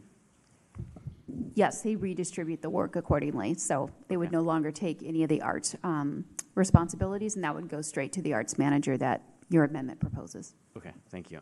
Okay, that makes me feel really good about this. I would still be open to talking about TLT rate changes in the future. I know we've asked our residents to bear a lot of the burden of our cost increases over the years, and we might not have had that same burden to be carried by some of our visitors. And so just a conversation I'm open to having, not right now, obviously, but I would support this amendment. Thank you. Yeah, other people's money is my favorite money, Kevin. Yes, it is. Councilor Husson. I have a couple comments, but point of clarification, can we do an amendment? Like, is that, okay, all right, Megan? Okay. Thank you. I didn't get to share this last time, but, this year I liaise with the Diversity Advisory Board and I liaise with arts. And earlier this year, unbeknownst, right, like just because of the situation, we paused DAB. And I'm sure some of you hear the feelings of our community around having to pause it, and I understand the rationale, but when this came and that we were looking to potentially not fill that position, it felt really, I felt compelled to say, wait, like, let's just take a moment. And I know that the amendment that I proposed was complicated. I do think, however, that, we've still elevated equity in this city, and so I don't know that we were putting one against the other. We were taking an unfilled role, but I'm also really supportive that we're working together to come up with a different solution. I want to just thank folks in our community who spoke up and reached out to make sure that we didn't overlook this one. I do think arts, I think arts is foundationally equity, and I've seen our arts program lead multiple, I think, highly equity-centered initiatives that are so crucial to the reason that we're here and to the reason that we're having conversations. It's why I paused on the public safety slide, because art is also public, like, it's safety, right? So we just, talking about that is really critical. So I want to thank folks who supported this. I'm thankful that the amendment is here in front of us today, and I'm super excited to support it. So thank you. Okay, so we're going to call that Amendment Package 1 that was moved and seconded, and now we have discussion. So tonight, we can vote on it now? Yep. Counselor Duggar? Yes. Counselor Hartmeyer Prigg? Yes. Counselor Hassan? Yes. Counselor Kimmy? Yes. Counselor Teeter? Yes. Counselor Tivnon? Yes. Mayor Beatty? Yes. Motion passes 7-0. Is there any other amendments for consideration tonight? Okay. Seeing none, we are now ready for a motion to approve Resolution 4914 as amended by Amendment Package 1. Mayor, this is Councilor Hartmeyer Prigg. I will move that we approve the budget as amended. So it's Resolution 4914 and amended by Amendment Package 1. I'll second that. It's been moved. Sorry, I had more to say, I guess. Okay, I want to make sure I say it officially, right? I move Council approve Resolution 4914, a resolution adopting the budget for the fiscal year commencing July 1, 2025, making appropriations, and imposing, categorizing, and declaring ad valorem property tax levies as provided by ORS 310.0602, as amended by Amendment Package 1. No, I'll second. Right. It's been moved by Councilor Hartmeyer Prigg and seconded by Councilor Duggar. Any discussion on tonight's motion? Councilor Hassan. Yeah, I want to thank city staff again. I know we did this. I did speak a little bit. Obviously, first of all, thank you for bringing us a budget that balanced. We know that that's really hard, so appreciate it. There are obviously other things that had brought all of us heartburn. I did kind of mention my concern particularly about what I will imagine is increase folks that are struggling with housing, and so what that solution looks like. So I talked a little bit about, is it eventually the restoration of the bike team? Is it other decisions or other partnership opportunities where we have people that are helping us? I do think that livability in Central Beaverton is going to be really critical, and so we are not solving that today, but I certainly want to tee up that conversation for what that looks like, because I think given the economy and the federal administration, we will continue to see livability issues in Central Beaverton, and I want to support conversations that allow the city manager and city leadership to move in a way that, whether it's supporting the bike officers and or another organization to support us, I think that's really critical. Super excited to vote yes on the budget, so thanks everyone for their work. Councilor Hartmeyer Prigg. Thank you, Mayor. My comments tonight are just, we acknowledged through our budget committee meetings that this budget season was another hard budget season, and I really appreciated the comments, Mayor, about Measure 5 and 50, because we have systemic problems that don't originate in the city of Beaverton. Our budget deficit is not because of mismanagement or poor management. I think that there's a series of things that happened over the last 5 years, COVID being a huge one, as well as increased cost to the city. And every year we've given staff the incredible task to balance the budget, and every year they've done it. And it's come with hard decisions, and it's come with hard trade-offs. And I, as a counselor, and I hope council as a whole, we approve this budget in partnership with staff so that we can show we are one team. This is extremely hard. We're making the best decisions with really difficult trade-offs for our city to to ensure that our city continues beyond just the next fiscal year, right? I know we have more challenging fiscal years ahead, and I think that there's a lot of advocacy that we're going to have to do for the financial health of our city, and also what does that look like in that larger conversation in the state. So I'm excited to vote yes tonight, from the sense that I can be really proud of the work that council and especially staff has done to get us to this budget proposal. Maybe a little less excited about, we're continuing to have these hard budget issues, but just complete trust that we're going to get through them together, and with our really awesome leadership team to help us get there.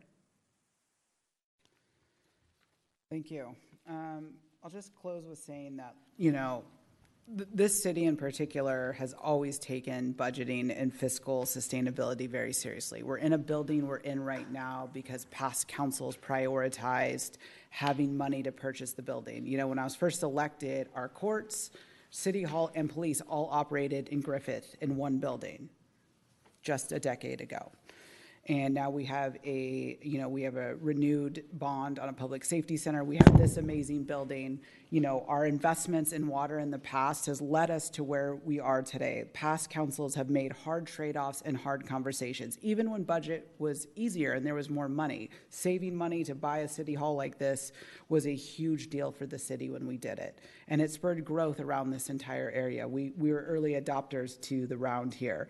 This council's responsibility on budget is different. We've had to make cuts where past councils have had not to, and we're going to continue down that path, and it is structural.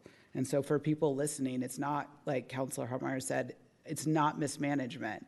It is increased cost of healthcare. It's not even so much COVID, it's all of the, inflation and everything else rising, and we're caught kind of in the middle of it. There is a need for a long-term state value.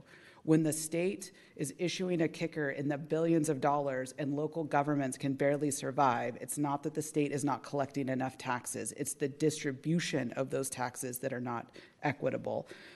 So we need to continue to have these conversations. So every time you see a state lawmaker, you need to tell them we need to address Measure 5 and 50. This cannot continue to come on the back of local government to do this work. With that, this budget was probably the hardest I've seen. So good job, City Manager. I mean, I share an office wall. I know how late you are here every day. I know that you are calling me at 6 o'clock in the morning. I know that you're working with your staff to produce a budget that aligned with our values. And it was, this whole organization turns towards budget in January. And so I do think there's a future conversation too about biannual budgets to kind of give us a break, because so much staff time is wrapped up in this. But for tonight, congratulations to the staff, the budget committee, and the council for the hard decisions we've made together. We will have exactly 11 seconds to celebrate until we move on to something else. With that, will the recorder call the roll? Mayor Beatty? Yes. Counselor Tivnon? Yes. Counselor Teeter? Yes. Counselor Kimmy? Yes. Counselor Hassan? Yes. Counselor Hartmeyer-Prigg? Yes. Counselor Duggar? Yes. Motion passes 7-0. Awesome. All right, the next item on the agenda is the first reading of an ordinance. On June 17th, 2025, during the regularly scheduled City Council meeting, a public hearing will be held regarding an ordinance annexing 4 parcels of land at 1057. Excuse me. Yeah? You still have one more resolution. You adopted the budget, but you need to move on to God, the. I don't think we need to do that. You We're do. celebrating. You must. Okay. If you want state shared revenue, that Okay, fine. We are on page 9. No. I did only last 5 seconds. Damn.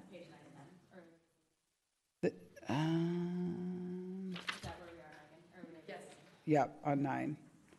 I got you, Mayor. Adopting resolution. I move that council approve Resolution 4915, a resolution declaring the city's election to receive state revenues for fiscal year 2025 to 26. Second.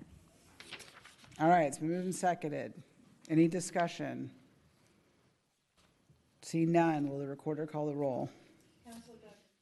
Yes.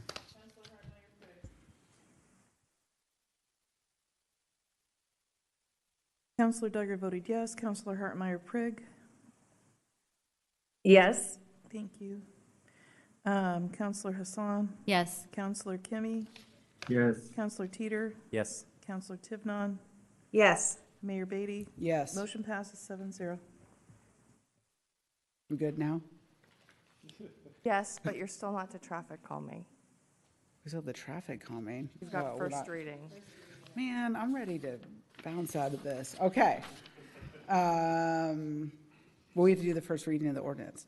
On June 17th, 2025, during the regularly scheduled city council meeting, a public hearing will be held regarding an ordinance annexing 4 parcels of land at 1057 Southwest 179th Avenue, 1079 Southwest 179th Avenue, 1082 Southwest 179th Avenue, and 1785 Southwest Lawton Avenue, and portions of Southwest 179th Avenue and Southwest Lawton Avenue, withdrawing the properties from the Washington County and Enhanced Sheriff Patrol, Washington County Urban Road Maintenance District, and Tualatin Valley Water District, and adding the properties to the 5 Oak Triple Creek Neighborhood Association Committee, LU 32025-00361, Southwest 179th Avenue, Annexation 2025-00360. And now we're on to the best topic of the evening, traffic calming update. The next item on the agenda is a work session regarding the traffic calming program update. We will begin the work with a presentation by Jabra, our city traffic engineer, and Kara, our assistant city transportation engineer. I didn't mean to cut your guys' glory short, really, so. No, we are finally ready to talk about traffic calming. So, tonight.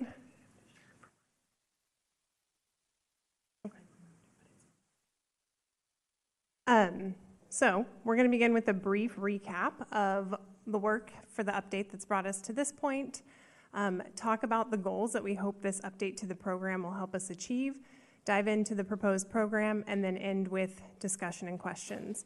One of those questions we will have for all of you at the end of this is the next step in this process will be a work session with Traffic Commission, and then back to you in the form of a recommendation that would be on consent. So we're interested in hearing if you all think there's additional information that you need, or if you're comfortable with that moving through the Traffic Commission work session and coming back to you all in the form of a consent item. Next slide. Okay. And one more. So just a brief recap of where we've been for this program update. So you all may remember that this update started in July of last year with the Mayor's Policy Innovation Fellow, who kicked off a review of the current program to identify barriers and challenges, and then looked at how other peer cities were approaching traffic calming to see what of those might help us to address some of the challenges we were having with traffic calming program. In January, staff took over that effort, and since we have drafted a proposed program and have been to Traffic Commission for 2 different presentations and touch points with them, as well as briefings with all of you in March. This is kind of our final round of getting feedback on the proposed program before we finalize and bring that forward in August to Traffic Commission. That would then make it to consent, if that is what you're comfortable with, in September, and that would kick off the rollout of the new program. So next slide.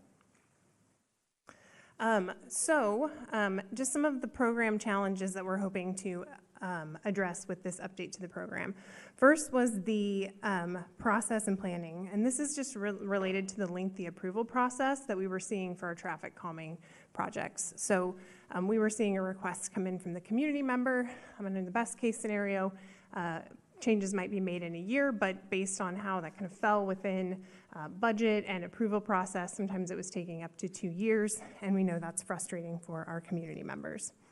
The second challenge was the community engagement and the outreach piece. So the current program includes 2 surveys where we require 51% approval from the neighborhood immediately surrounding the street. In recent years, getting that participation and getting to that 51% approval from the surrounding neighborhood has been challenging. And we've seen about a third of our projects that qualify and are identified as needed fall off the process because they couldn't reach that milestone.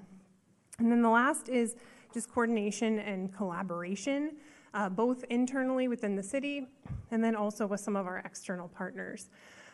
Because we're using a reactive approach where we're waiting for a community member to bring forward a complaint, we're not finding the ability to take advantage of like upcoming work in the street, which may allow us to more efficiently install traffic calming. And we were also having some challenges in the collaboration with partners like schools and fire who may not be consistently engaged in the program as it currently stands. So next slide. So we're hoping to achieve kind of 4 primary things with this update. The first is to build on the touch points that we do have with the community members. So we currently go out and have 2 community meetings where we talk with the community members about what traffic calming could look like in their neighborhood and what a plan that would help to achieve those goals would be. With this process, when we get those traffic calming projects through, the community is supportive. We've historically had very few requests to remove traffic calming, and the feedback from the neighborhood is positive. We also know that our existing toolbox has the right tools in it. As part of the Mayor's Policy Innovation Fellows work, she looked at before and after data for a wide variety of projects that have been implemented within the city, and we saw that those projects were doing what they were supposed to. They were lowering speeds. So we have the right tools, we just need to make sure we can use them. We're really hoping to reduce time to implementation. As I mentioned, sometimes it takes up to 2 years to get projects through the process, and that's frustrating, and we want to see things move faster. And then the last is just removing barriers. Because the current program requires community members to reach out with a request and has that those touch points where community members need to gather signatures and approval, there's a lot of effort required from our community members and a lot of collaboration with the city staff. And we recognize not everybody has the capacity or feels comfortable doing that. So we're looking to pivot to a more proactive staff-driven program. Next slide. So that's really focusing on updates to 3 primary areas of the plan. So the first is how we're prioritizing projects. A big component of this is looking to move to a proactive approach where we're actively evaluating all the streets that qualify in the city for traffic calming. And we're identifying where need is highest as city staff, and we're then reaching out to the community members to let them know where their street's falling in that priority and when they're eligible for traffic calming. We're also looking to expand the number of data sets that we're looking at when we determine that need for traffic calming. From the community engagement perspective, as I mentioned, this is really about building on those existing touch points, engaging early and often. So as we walk through this, you'll see we're adding an additional survey and some other opportunities for community members to be informed about traffic calming and how they can provide their input. And then the last is implementation. So we're proposing a phased strategy to implementation, and this will allow for quicker deployment of traffic calming devices in the roadway, and also allow us to have the opportunity to innovate and determine if we need to make changes before we go in and build permanent measures. So this is an overview of the proposed plan, and as you'll see here, there's 5 critical steps, beginning with prioritization of projects through construction, and we expect this to take about 16 months. So while that is shrinking the timeline for the current program, when we're talking about those permanent measures, the main change here is that we're looking at using temporary measures, which we'll have in place much sooner in the process. So under the current program, it's really waiting until you make it all the way through, and we're then going out and constructing permanent measures. Under the proposed update, we'd be using temporary measures, and those would be out like 5 to 6 months after we're initiating the program.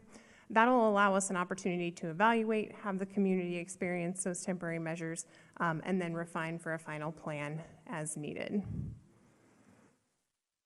So diving into a little more of the specifics of each step in the program. So the first step is project prioritization.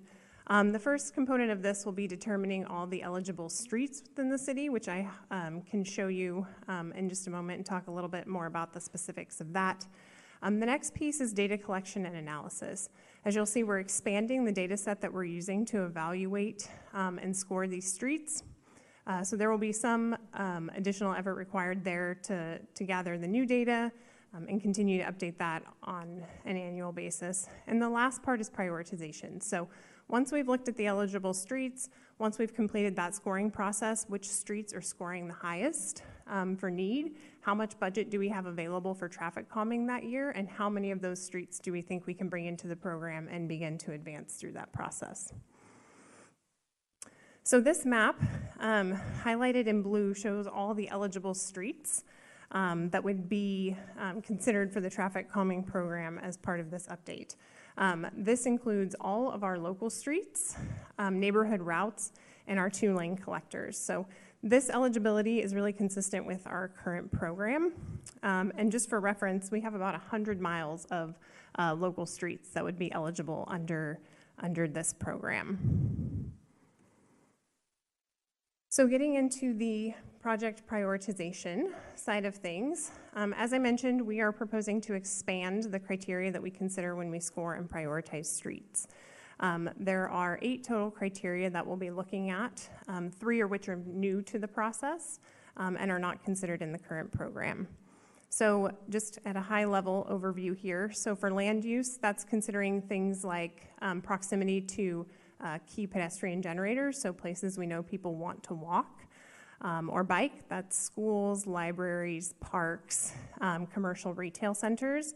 And under that one, we would be proposing that schools receive the highest number of points. So anytime there's a school, that's going to receive the maximum score for that one.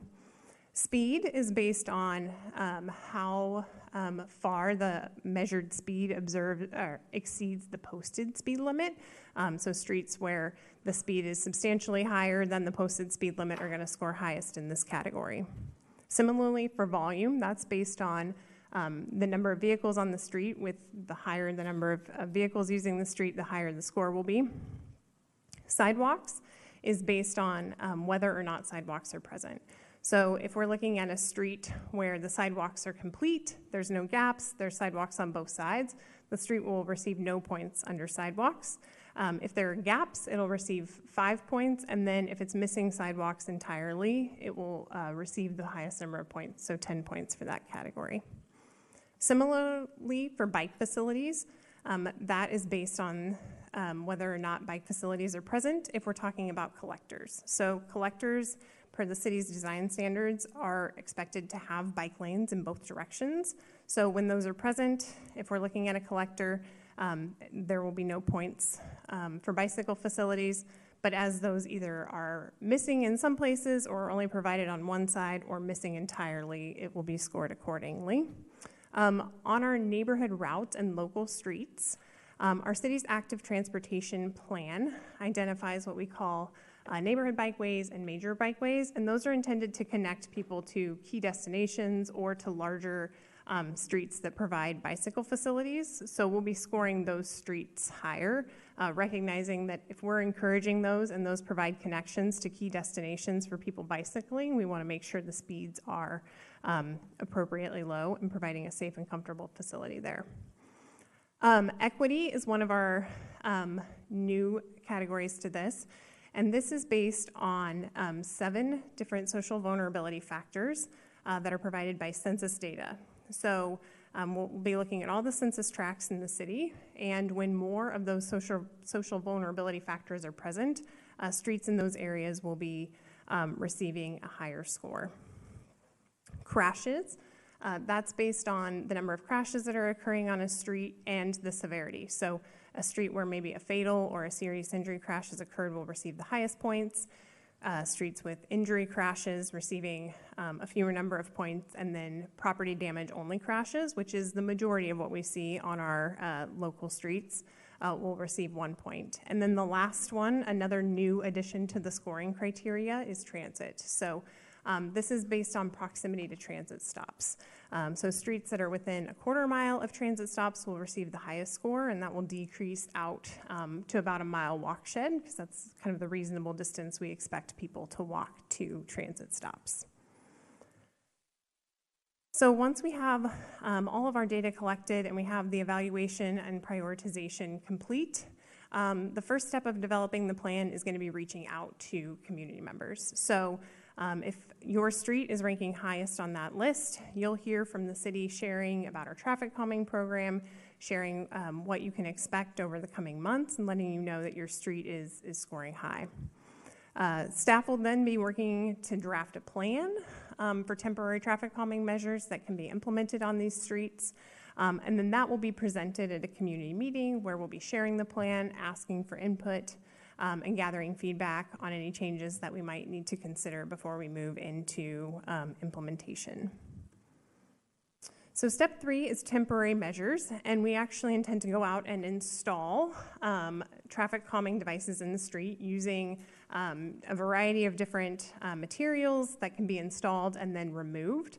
The intent is that temporary measures will be out there for at least 3 months, at which point we'll go back out, collect new speed and volume data, and analyze whether or not it worked. Did we actually achieve the goal of lowering speeds, or do we need to consider some changes to the plan? We'll be sharing out that information with the community, as well as a survey where we'll be asking for their input to tell us about how they experienced the traffic calming devices. Did they feel that it made a positive difference? Or are there any locations where we should consider making changes to the plan? This would be the point where if we were hearing a lot of concern from community members about some of the measures that have been installed, or if the data just suggested that we didn't lower speeds as much as we would expect to, at that point we would revisit and look to develop a new plan. I did just want to share a couple examples of what temporary measures could look like. So you'll see there some rubber speed humps that have been installed in the street. Also looking at things like curb extensions through the use of flexible posts and paint. And also the use of center medians or pedestrian refuge islands using rubber curbing. So the last step before we get to installing permanent measures is the final plan. This would begin with a community meeting if it's needed. If feedback from the community survey was positive and the results from the temporary measures indicated that we were achieving our goals, we may not need to hold that meeting. We would simply notify community members that this was our findings and here's the plan that we expect to be moving forward with. And then this step concludes with a hearing at the Traffic Commission. Traffic calming is designated as a major issue, so that is something that requires a public hearing in front of the Traffic Commission.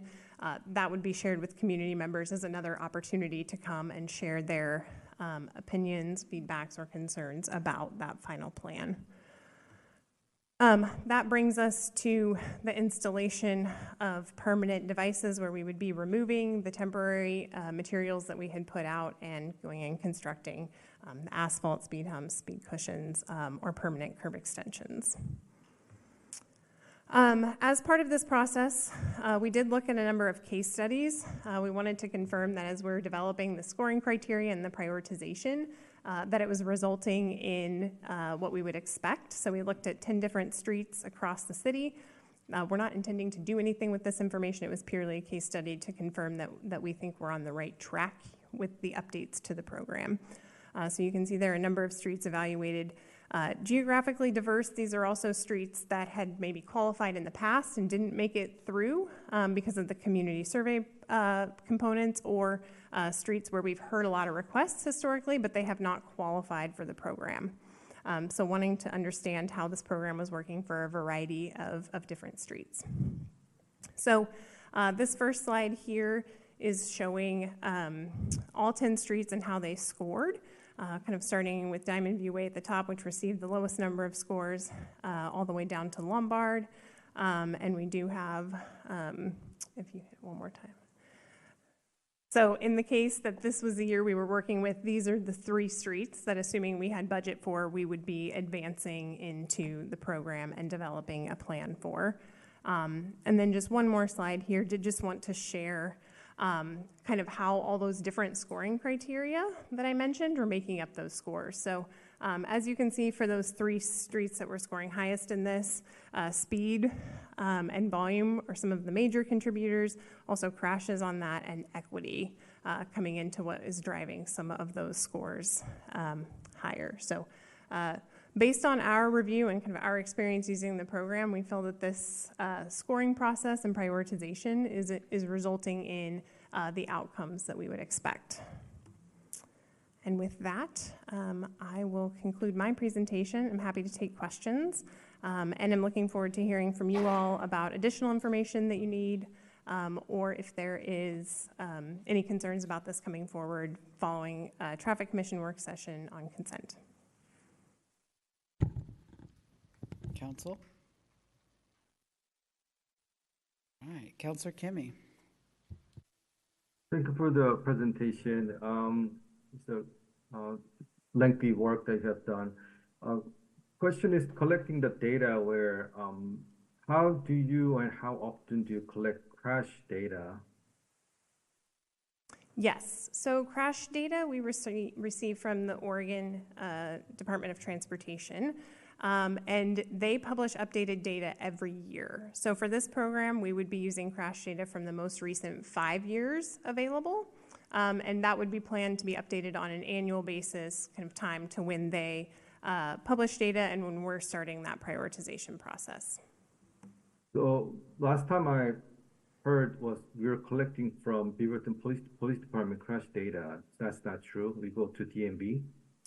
So we do have crash data that we receive from the Beaverton Police Department, but that we receive in the form of PDFs, and there's a lot of staff time and capacity that it's required to get that into GIS, which we're planning to use for all of the analysis for this. If we use the crash data from the Department of Transportation, that is already in a format that we can upload directly into the database tool that we're building for the analysis. So there are trade-offs to that. We're a year behind, but as staff, we do review all of the crash data that comes in regularly. So if there were any recent crashes or we had seen something change, we would be aware of that from the data we see and could make adjustments and make sure that we are looking holistically at the crashes that are occurring. Thank you. Councilor Teeter. Yeah, thanks, Jabra. Thanks, Kara. This is really exciting. I love how we're using GIS for some of the analysis and evaluation. I think it'd be really interesting to have it posted publicly on the GIS pages when we've got a list of traffic calming projects. We know we do it for like sidewalk upgrades and planned projects in the future. So that'd be, I think, interesting information that I could point people to sometimes. I think this is really thoroughly planned, and I would be very excited to support this. I think the one question that was bouncing around in my head was just, does this capture the value of connecting to nearby sidewalks or nearby bicycle facilities? Like completing, if it completes a network, like does it score more highly? But I think that's just so nitty gritty. I'm really happy with where we are with this, and I think that this is at least a very good place to start and see how it works. And if it needs to be updated, we can update it more in the future. But I feel really good about where we are with this. So thank you. And I will just note, we do intend to make the dashboard public when it is completed. So community members will be able to go on there, see how their street is ranking, and understand what's going into that. Thanks. Councilor Duggar. Thank you. I'll start with the prioritization that you guys showed. I almost think there should be another category, because I think you guys have gone with, I think, 8 of them, and I think that's a lot, and I think that's good. There might be one more, and I don't, in my mind, I'm calling it engineering, but I'll tell you what it consists of. Things like a lot of neighborhood streets that have, you know, I live on Main, that's a problem because it's a through street through the neighborhood. What's not a problem are all the little tiny streets off the side of it that it's a one-stop sign to another. You can't even get that fast if you want, and so I keep thinking, are those going to be missed when we're not looking at a specific category? Because through streets, that's the problem.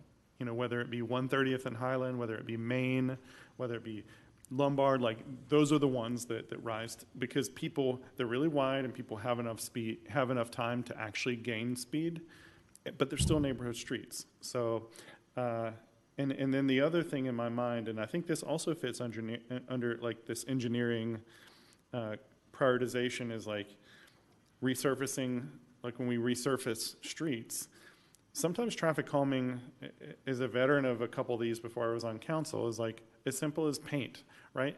And that's really the most affordable thing we can do. And like, I'd hate to miss an opportunity when we resurface a street to do those quick wins to see if maybe that's, something we could do. I know obviously if we just resurfacing a street or like doing that stuff where you guys patch up the holes or whatever, if we put a meeting or something, any of the other things that are going to be more intensive, that changes the scope of the project. But I feel like maybe the painting ones, maybe there's like, things like that might fit into an engineering bucket of prioritization too. So just some food for thought there. I love the temporary things as like my favorite thing, one of my favorite things of the night. I can't say it's my favorite because we've had a lot of good stuff, but love that. I can't tell you how a number of us have been asking for things like that. So thank you for hearing us on that. I do have one kind of ask. I love that it's data driven and you guys are going to do that. What I haven't seen ever, and maybe this is on me, maybe I've missed it, and I don't think it needs to come to council. I think it could be an email, but like of your permanent installations that we've done, have they worked? And I've never seen anything like that. Not necessarily a question you got to answer. I mean, you certainly can, but like, it'd be great if that could come to us in an email like 6 months after, if it's, and again, not a work session or anything like that. We don't have time for that. But like, I love the idea of being data driven and me being able to talk to neighbors about that sort of thing. I think would be super helpful. That's all. I have a ton of other stuff, but it's nerdy, so. Just one thing that I will share, because I didn't mention this under the eligibility. We are considering the length of streets in this. So Beaverton has a number of cul-de-sacs or kind of those small local streets. So anything that's less than 600 feet has been excluded from that eligibility. And part of that is just, one, to your point, it's hard for vehicles to get up to the speed on those. And then it also, for things like speed humps, speed cushions, just one is not enough. And with lower lengths, like less than 600 feet, it's hard to implement more than one. So that is one thing that's kind of included in the eligibility criteria, just to help screen some of that. And then I think for the speeding on the thoroughfares, when the speed is high, that is going to be captured, and speed is kind of the highest scoring criteria in the process. So we will, it's while like there by proxy already? Yeah. Okay. To some extent. Okay. Yep. Now, I'd just be curious to see how that works over time, but not. I think this is fantastic, and I've been waiting for this for a while, so I'm super excited. Thank you. Councillor Husson. Yeah, just two quick questions. You said there are these equity factors. Can you just elaborate so I can understand them? Yes. So the 7 that we're looking at here are low income, so households less than 75,000, low vehicles, so households that have no or limited access to a vehicle, people under 18, greater than equal to 20%, adults 65 and older, Hispanic or Latino, and then composite people of color. So those are kind of the 7 factors, and that's based on census data. Cool, thank you. And then I'm curious about crashes. Councillor Kimmy asked the ODOT question. We mentioned BPD. Do we not have a mechanism to know about crashes in our community? And it's okay if it's no, I'm just... Yeah, so we do receive them from, so when a crash occurs, BPD does notify transportation engineering of that. It's just the process of getting them from the crash report that comes from BPD into something that can be incorporated in like the GIS for a data dashboard. That's really lengthy, and that's really the piece that we're waiting on ODOT for. Okay. So we are aware of them very soon after they have happened. It's just the data that's kind of post-processed for us and easily available for incorporation in this tool that has that year delay. And it is still contingent on people reporting to the police. Yes. Just dream with me that there was some tool that allowed us to have more information, because I don't think that people call the police every time there's a crash, and so I worry about the But that's why disproportionate. the ODOT data is really important, because you're required to, like, your insurance is required to report it. You're required as part of your insurance to report it to the Department of Transportation. So my guess is there's probably more reporting than BPD produces. Isn't it $1,000 damage? There's like a dollar amount. It's pretty low. Okay. I mean, like, because I guess I know people who've had car accidents that are not reported. So just something to kind of think about. I think sometimes people in neighborhoods see more accidents than are actually reported. So this is lovely. I love the project prioritization. Thank you for your work. Councilor Tivnon. Nope, sorry. Hartmeyer-Prigg. Thank you. My only question, first comment is I really love the change in the program. I love the proactive nature of it. My question is, can community members still bring projects, right? Can they still, like, requests for traffic calming can still be made by the public, and then how would those be considered in the list? Yes, so we know that we're going to continue to hear from community members about concerns that they have in their neighborhoods. And just like we do today, we will go out and collect speed and volume data to understand what the problems might be or what challenges they might be experiencing. When we collect that new speed and volume data, that will be uploaded and updated in the database. So we'll be looking at the most recent information available there. Our intent is not to have that inform the prioritization piece, but we will be in communication with them, sharing information about the traffic calming program. Also really important to note that we'll be looking at other programs that may be able to address some of the challenges on their street. Traffic calming is just one of many tools that we have for addressing safety issues on our street. Sometimes there's upcoming corridor plans that are being worked on. We're updating our transportation system plan right now. That was also evaluating how we can take a more holistic approach to addressing these issues. So we'll still be taking in that concern, still be gathering the data to understand it, and then determining which is kind of the right program to slot that concern into, and making sure that the community member understands where their street is falling in the prioritization of traffic calming need throughout the city. Awesome, thank you. The other thing I praise the iterative nature of this. I love the responsiveness. I love that, we're going to try some temporary measures to get out there and where we can turn that into permanent. I think it's a really good balance of, not a balance, it's just a really significant step forward of changing this program to take care of our community. So thank you. Councilor Tivnon. I know I'm having connection issues, so I'll keep it short. Just say I'm in support of this. Very excited about it. No other comments other than what other counselors have brought up. Well, I'm excited about this. I want to thank the fellow that came and worked in the mayor's office, but really you for mentoring her and kind of helping her through this process. She's working in an engineering department in a city on the East Coast now, and I think the work that she was able to do with the city, working with you, having, someone that just recently graduated, fresh perspective, I think we need to welcome more of that in the city. I think sometimes we get caught up in the way things have always been done, but I think this example of staff expertise, a fellow, really the dedicated time that the fellow had that you don't have the luxury of because you have an intense job. So I'm really excited about all this. And I would say, like Sexton Mountain is traffic calming. I see it work all the time. When they put in those medians in the middle, it really did slow the road down. BH Highway with the center median.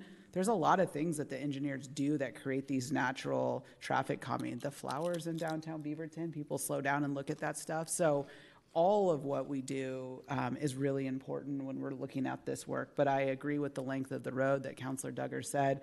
We already know where some of these hotspots are, where people get up going a lot of speed. So I think this is awesome. And I think, starting smart with the Department of Transportation data and just getting going versus trying to work on the police department data. And this is not a reflection on the police department. This is a city underutilizing technology. It's just, it's very expensive and it's hard for us to do. And that's for a future conversation. If we want to be a tech-driven city, we have to allocate resources, which we haven't done. So thank you for thinking outside the box, getting the data, even if it's a year behind. I think we're headed in the right direction. So Jabra, thank you for allowing all this work to happen. I know you hate being the no guy, and so this is a great opportunity to be the yes guy. Thank you both for joining us this evening. Thank you.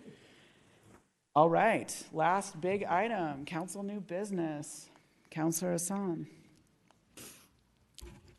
Apologies if my Pringles bothered you all on the microphone. I'm just getting my snack in. It's been a late night. I just want to take a moment, and it's June, and a lot of folks are graduating right now, and we are in massive transition in our house in terms of like middle school to high school, elementary school to middle school. And so just shout out to anyone who's graduating, shout out to anyone who is tolerating people who are graduating, shout out to the people going to all the graduation parties. So just, it's going to be a little busy out there, I think. And so just a lot going on, and congratulations to the 2025 graduates. All right, that's it. Meeting adjourned.